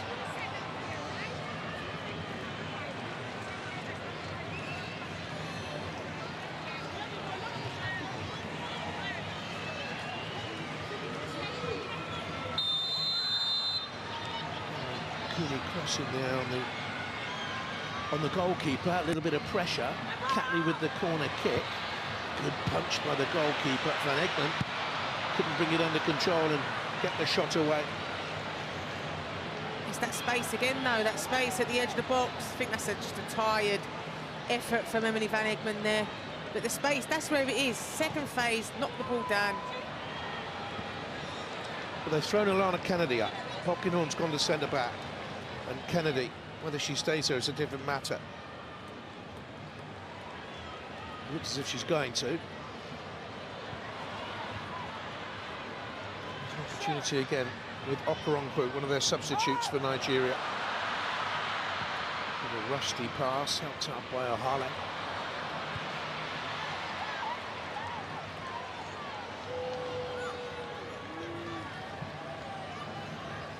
I mean, you've stuck Alana Kennedy up top, or Australia stuck Alana Kennedy up top, but the crosses into the box, they've been poor, and Nigeria defended them so well. So for me, I don't really see the sense in doing that. You know, you've got Kaya Simon sitting on the bench. She could probably bring a bit more in regards to ball at her feet, the technical side of it as a forward, or the runs of a forward. He was asked about Kaya Simon in the press conference yesterday, Tony Gustafsson, and the inference was, why pick a player if she's not fit? If she can't have an impact, if she can't get minutes, and he said that she is a game changer. He defended that. But if she doesn't get on in this game, all of a sudden to play her from the start or give her a meaningful minutes in that final game against Canada when they'll need to win, it's a gamble that might not pay off for him. Here's 𝓳𝓱𝓪𝓷𝓲𝓷𝓰. Will they have to play Sam Kerr?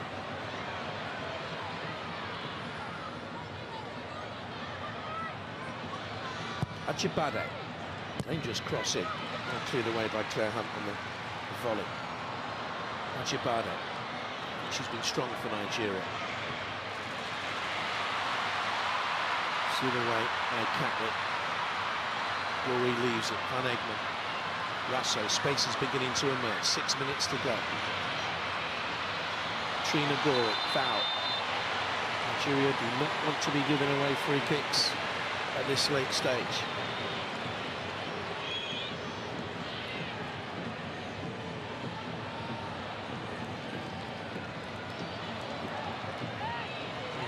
Chigini.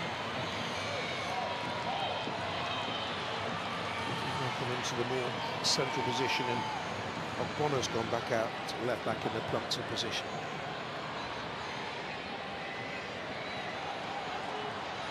Concern for Tony Gustafsson and his assistant Jens 𝓣𝓱𝓪𝓷𝓲𝓷𝓲𝓷𝓰.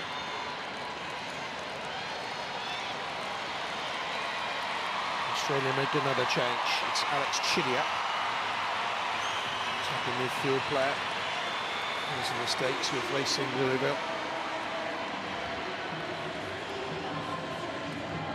24 years of age. He's only had one start for Australia since April 2018.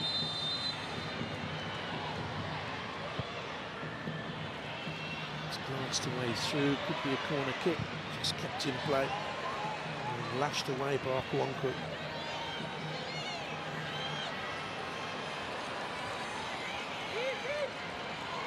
Russell was the player who went off for Chidiac. What more I can tell you about Alex Chidiac, Julie, apart from the fact she likes penguins. Well, they are an interesting animal, aren't they? Especially if you watch Happy Feet. He's poking on. 4 to go, a little bit more with the stoppage time, with the goal celebrations, with the substitutions. Made by 𝓳𝓸𝓲𝓷𝓲𝓷𝓰, fine tournament she's had. No pressure, no challenge. It's another just frustrated ball, really. Caitlin Ford into the box. Australia got one player in the box, you know, it's not, that's not their game, especially when you've not got Sam Kerr in there.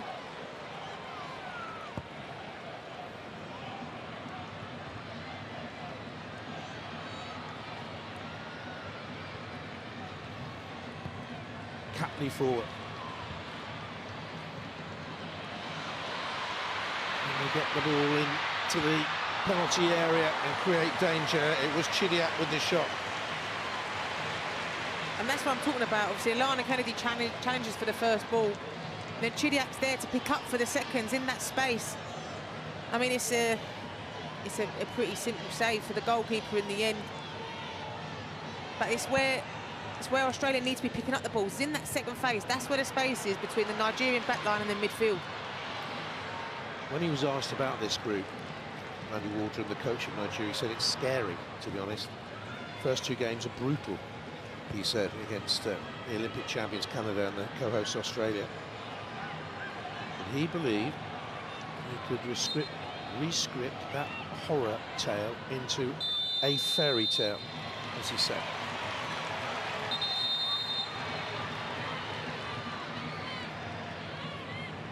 2.5 minutes away plus stoppage time from the top of the group, I think. No difference. Nigeria with an extra defender back in there as well now. Tony Payne gets it away. Zoale. You think how nervy they were at the start, Gilly. Demian was all over the place. Shuala. There's Achibade. Has a look up. 2 to hit in the middle. Good block in there. Should be cleared away now. And indeed is by Claire Hunt. Simply can't get going. Some tired legs out there as well. Queenie Cross looked very, very tired there. Gory. Those two are normally so efficient in midfield, winning things, dominating in there, but it hasn't happened for them today. Nigeria have been so competitive in that area.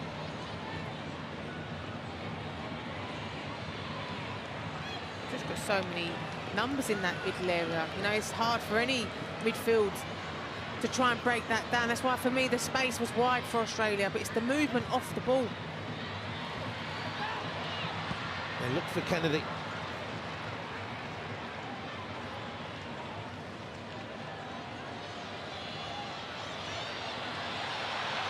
Carpenter, great run. Nearly all the way through. Haven't seen enough of that. What we have seen now is 13 Australian corners, and how many of those corners have created real threat? Very, very few, you know, and I think it's been because they've been hitting the same area, you know, these corners. They've not really challenged Nigeria. Nigeria have won majority of those corners, first phase, second phase. That moment here, Anomi Ebe, oldest player named in a World Cup squad this year. The oldest African player at a World Cup now, and the second oldest player in Women's World Cup history as she comes on for a 108th international. She's 40 years of age. Another defender as they pack that box, and the keeper comes all the way through, no real pressure on her. Attempt by Van Egmond, chip back in there by Carpenter, just too far for Polkinghorne. 11 minutes of stoppage time. Well, we did have that lengthy injury problem. Listen to the crowd reaction to the stoppage time. Yeah, I think out of the two teams, Australia will be divided into are more thankful for that amount of stoppage time. I don't see it changing though, I really don't. I think Australia could be playing for another 20-30 minutes and I don't see them scoring.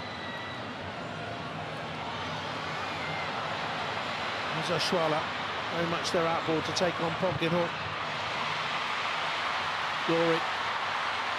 They needed to move the ball fast, they said that, they haven't done enough. They haven't created enough real clear-cut chances.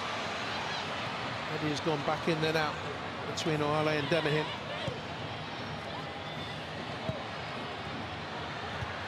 Beaten in the air by Kennedy. Still a chance on, and lifted over by 𝓳𝓸𝓲𝓷𝓲𝓷𝓰. That's another snatch shot there. Obviously, ball in from Carpenter here. Kennedy wins the first ball. You see it directed it down to Van Egmond. 𝓳𝓸𝓲𝓷𝓲𝓷𝓰 does well here to drive in. Just that lack of quality at the end for the final ball, the shot.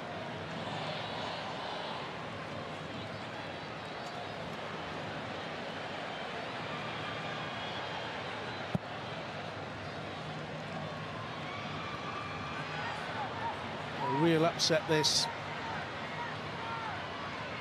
Here's Gory.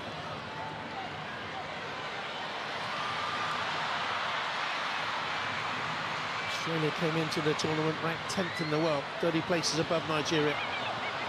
Oh, a bit of a panic there between 𝓳𝓸𝓲𝓷𝓲𝓷𝓰 and 𝓳𝓸𝓲𝓲𝓷𝓲𝓷𝓰.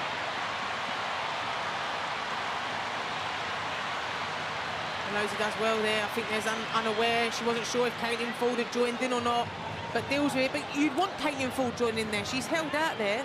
The ball's good in the back post. Follow it in. And they break through against a team that now has 6 defenders on, plus 2 defensive midfield players. Cooney Cross with the corner. Will there be variation on this? Keeper Kane couldn't get there all the way through.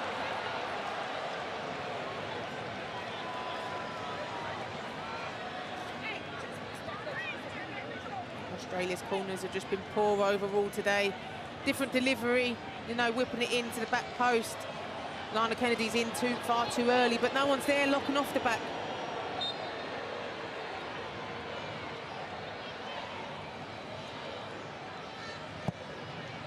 Host nation has lost just 3 of 27 World Cup group games combined.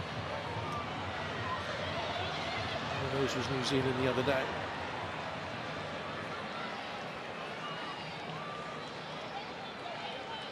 Both looked in strong positions, New Zealand and Australia, after those opening successes.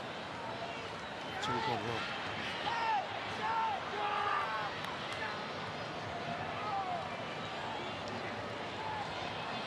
Australians turned over. Quite a few of you out there watching, hoping that happens at the Oval. Gory. Headed on there by Kennedy. By Van Egmond it was. Cooney Cross, Gory. Has a look. Seeks Kennedy. Not the best of balls in there. Harley's had a terrific game, a terrific tournament. Bonnet gets it away.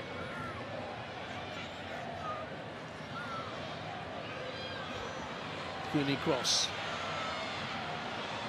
Ellie Carpenter went into a sort of blind alley there. Wasn't available, but here's a chance. Good stop. Came out to Caitlin Ford. For a moment, Nigeria switched off. She should have done better. Good stop, but it was straight at her. That's a huge miss for Australia, but that's what I'm talking about. She's followed it in. The previous one, she didn't follow it in. She stayed out. She follows it in here at the back post. Straight at the goalkeeper. I think if you headed that down, it'll make it difficult for them. That's a huge miss for Australia. Time is seeping away. Cooney cross has gone down.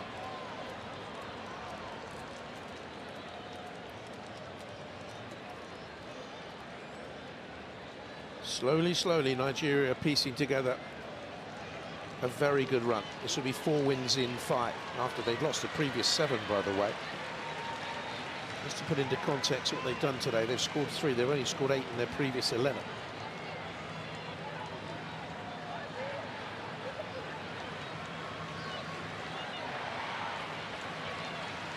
Cooney cross, okay. Catley with the free kick. It's almost getting into the now or never area for Australia.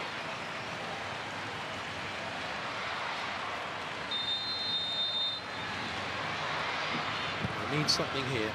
Catley into the mix all the way through. Hopeful ball into the box. But like I said, Australia taking away that Caitlin Ford. They don't really look dangerous in the box. I think they miss Sam Kerr so much. Just the presence that she has in there aerially. Kennedy thinks that 𝓳𝓸𝓷𝓲𝓷𝓰 is making a meal of this.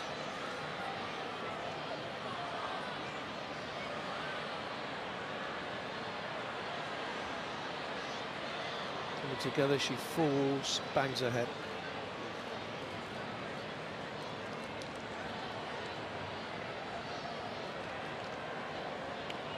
𝓳𝓸𝓲𝓷𝓲𝓷𝓰's done well in their goal, hasn't she, over the 2 games?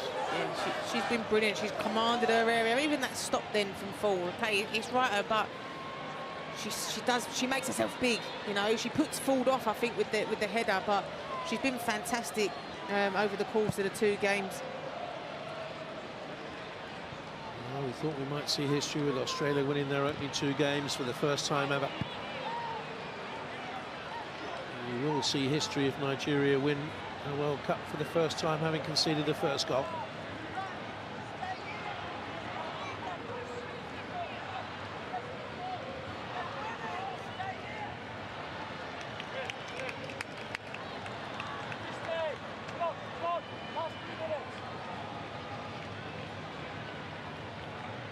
This would turn the group on its head.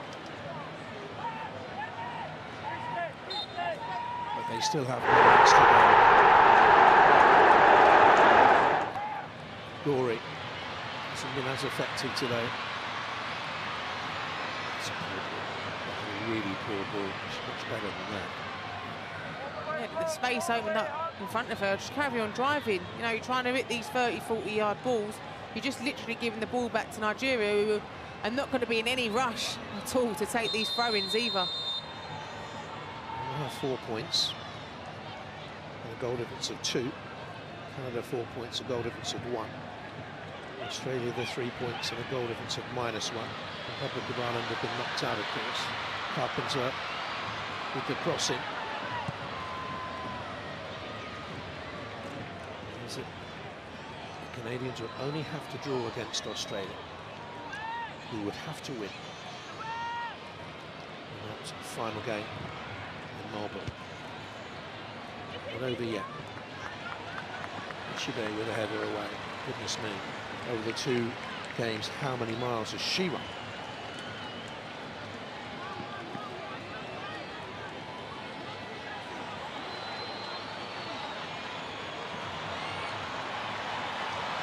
Under 2 minutes to go. Mackenzie Arnold is up from the back.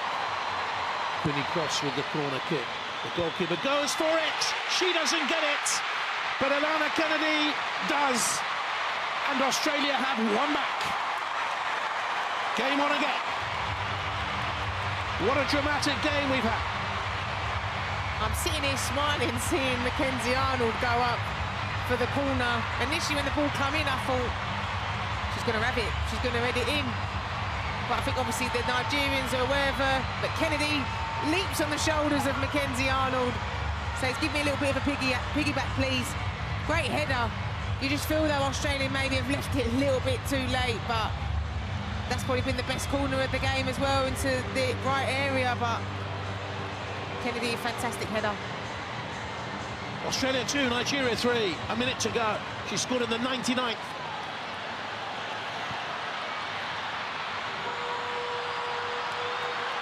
Wonderful drama. Listen to the noise.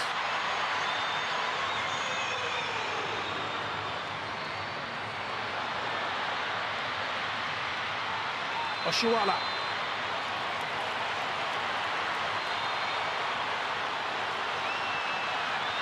Now Polkinghorne, the veteran. No one has given more for the Australian cause over the years than her. Chidia.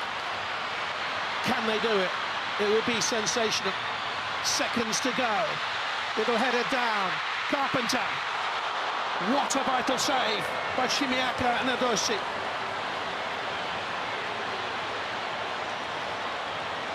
They've had some strong performers, but surely she's the hero of them all for Nigeria so far at World Cup 23. I'm sitting on the edge of my seat because Emmy Van Egmond, she wins the first ball, and you're just waiting for it to drop. It seemed like it was in the air for an age.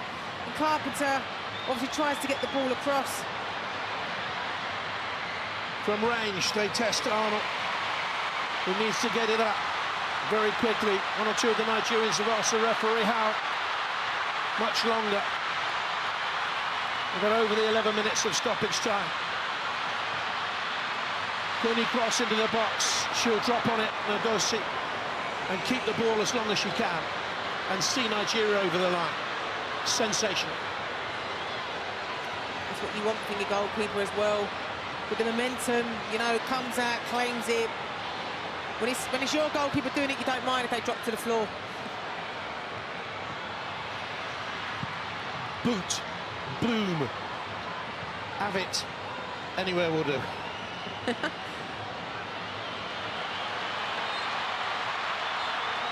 Out by Arnold again. They said it was a horror story when they saw the group. They are turning it into a fairy story. Oshuala off the bench, settled it in the end. Ahale had put them ahead after Van Egmond had scored for Australia at the end of the first half, levelled just moments later by Kanu. Kennedy's late goal in the end to no avail. What a shock. The host thought it was theirs. The host thought they were there today with a win into the knockouts. Now they need to beat Canada just to stay in. Nigeria are top of this group, having beaten Australia by 3-2. Thank you, Jilly. Thank you, Jonathan. What a match and a huge moment for the Super Falcons. First African team to win at this tournament, and what a statement, Steph.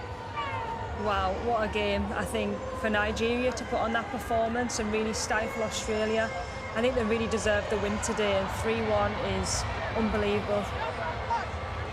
Rachel, just looking at the disappointment there from Australia, but we know how things turn around so quickly in tournaments, so it's about picking themselves up and having to go again. That's it, and when Australia reflect on chances missed, Caitlin Ford's header towards the end that she just couldn't direct downwards to trouble Ndozi and goal for Nigeria, they'll be ruining those misses, they'll be ruining those lapses in concentration that led to the equaliser in the first half from Nigeria. But ultimately, Nigeria played 2 games where they've only had just over 30% possession in both games, and they got 4 points. 4 points. First against Canada, second now against Australia, the host nation. Well, look, Nigeria failed to score in 6 of their last 7 World Cup games. What's that saying? You wait for one bus to come along and they come along at once. Right, let's have a look at what that massive result means in Group B. Nigeria are currently top with Canada second. Australia can still qualify with a victory in their final game with the Canadians, but it's winner takes all in that one. But what a moment for the Super Falcons to show that resilience, to come back into this game and turn things around, Steph. To be honest, they were really, really organised the whole game. Me and Rachel were speaking about it the whole game, just how they really stifled Australia. But when their moments came, they really took their chances. And we've always said before that set pieces are massive in this tournament, and that's where the second goal comes from. And in the third goal, when you bring on someone like 𝓳𝓸𝓲𝓷𝓲𝓷𝓰, she makes things happen, and she certainly did that. Well, that term, super sub, definitely had a huge impact today, 𝓳𝓸𝓲𝓷𝓲𝓷𝓰. Yeah, super sub, game changer, however you want to frame it, she did exactly that. And she's used to coming off the bench at Barcelona and having a massive impact, and she did exactly that. She distracts the defender. Here is a lovely little flick across. 𝓳𝓸𝓲𝓷𝓲𝓷𝓲𝓷 switches off at the back post, not convinced by the goalkeeping. It goes through her hands. It's really difficult when the that's why you ask attackers to head it down, because it's really hard to judge the bounce of the ball. Goes through the goalkeeper's hands, and what a gift for Harley at the back. And Steph, on this one, you were already talking about, because of 𝓳𝓸𝓲𝓷𝓲𝓷's pace, the defensive line dropping deep. Yeah, we noticed straight away that Australia started to drop off a little bit more, and it kind of created more space. And 𝓳𝓸𝓲𝓷𝓲𝓷, you know what she wants to do. She wants to run in behind, she wants to cause problems, and a huge lack of communication between the keeper and Kennedy there. I think Kennedy's probably trying to usher at one side, but 𝓳𝓸𝓲𝓷𝓲's just so quick that you can't afford to give it any time or space. And what a great finish from a really, really tough angle. Really a great finish. Is it down to the defender there to take control in that situation? The goalkeeper is in no man's land. Okay. So I think the defender, we were talking about this, it looks like a cushioned header from Kennedy. She's not heading it back to the keeper, and she's not expecting the keeper to be there. So she's a cushioned header to take it away from the goal. It's quite far out, isn't it, Brown? You wouldn't think that your keeper would come out that far, especially when there's someone pressing keeper shouldn't have been there. 𝓳𝓸𝓷𝓲𝓷𝓲𝓷 has gambled that the keeper's come out, that what's going to happen will happen, and she's in a perfect situation to be able to execute the finish. I don't know why I've got Hope Power in my head. They're saying she'll always let defenders defend in those situations. And that's one of the perfect situations for that. The keeper should be nowhere near that. It's 1v1. Alana Kennedy's tight to 𝓳𝓸𝓷𝓲𝓷. She's dealing with it. It's going away from goal. The keeper gets involved, and it provides that opening. OK, well, Alana Kennedy going up the other end and thinking about, OK, we need to find a way back into this game, or thinking about goal difference, Steph. Yeah, and that could be a massive goal for Australia. I think Alana Kennedy played the last 10-15 minutes as a striker, and she's normally a centre-half, so Australia's tactic was to try and cause Nigeria problems. And great delivery, great header, and that puts Australia back in the game. But there was just only 2 minutes left at this point. But when we speak about the table and what could happen in the next game, that could be a massive goal for Australia. Yeah, it's already thinking what next, and they kept going for it, Rachel, trying to get...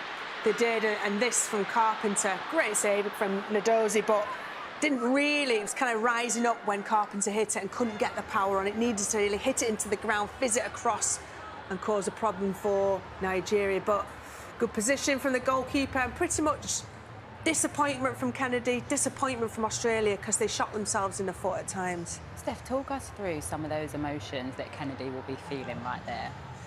Knowing Alana and how much pride she takes in playing for Australia and her own performance, she'd be really disappointed. And I think even though she scored a goal, I think she'll be playing that moment over and ahead, the one where 𝓳𝓸𝓷𝓲𝓷𝓲 scores. But I think now for Australia, they've got to go for this next game. They've got to win to try and get through. And what an exciting match that's going to be, Rachel. Yeah, do you know what? You spend months preparing for tournaments, you get to the tournament and it goes like that. And so you've got to quickly get over that disappointment, get your head on the game against Canada. They wouldn't have wanted to need 3 points to get through to the knockout stages, Australia, but that's the situation they're in, and that's what they need to focus on. Today's done, and it's focused on the game against Canada. But it's look, a huge moment for the Super Falcons. But it's that saying, Steph, what, don't get too high in the good moments and too low. It's like now it's managing those emotions. Yeah, and it's maybe taking the positives as much as you can. I think Australia showed promise in terms of getting back into the game, but Nigeria today, I was really, really impressed with them. I think I didn't predict that they would get anything out of this game, but I think defensively they were really organised, they were really physical, and then when you have quality players like 𝓳𝓸𝓷𝓲𝓷 that can come off the bench and finish the game, it's going to be an interesting next couple of days in terms of when this group starts again. And yeah, interesting because you two were both working out permutations. Is this who England could potentially play in the next round? Well, that's it. I mean, it's all kind of up in the air, isn't it, right to the last game? And it's great that, you know, come third game, it's not a dead rubber. Even, you know, Republic of Ireland are out, but they can still have a huge say in who goes through or who doesn't go through to the knockout stages. Yeah. England just needs to control balls, and they got focused on Denmark. That's the thing, because, you know, being in tournaments, you are in the hotel, you're watching the games, but it's not thinking too far ahead there. You can't. You're really that cliche of just kind of taking one game at a time, but it's hard because it is World Cup fever, even though you're trying to get it in the camp and you're probably trying to switch off from football as a player and doing things that'll keep your mind off it. The girls will have been watching this game and they'll know exactly what potentially could happen because it's only naturally to do that. It really is, and what a game it is going to be tomorrow. So that's it from us. A big thank you to both Rachel and Steph for joining us today. Don't forget, it's England in action tomorrow morning on BBC One. But today, the Super Falcons are flying in Brisbane.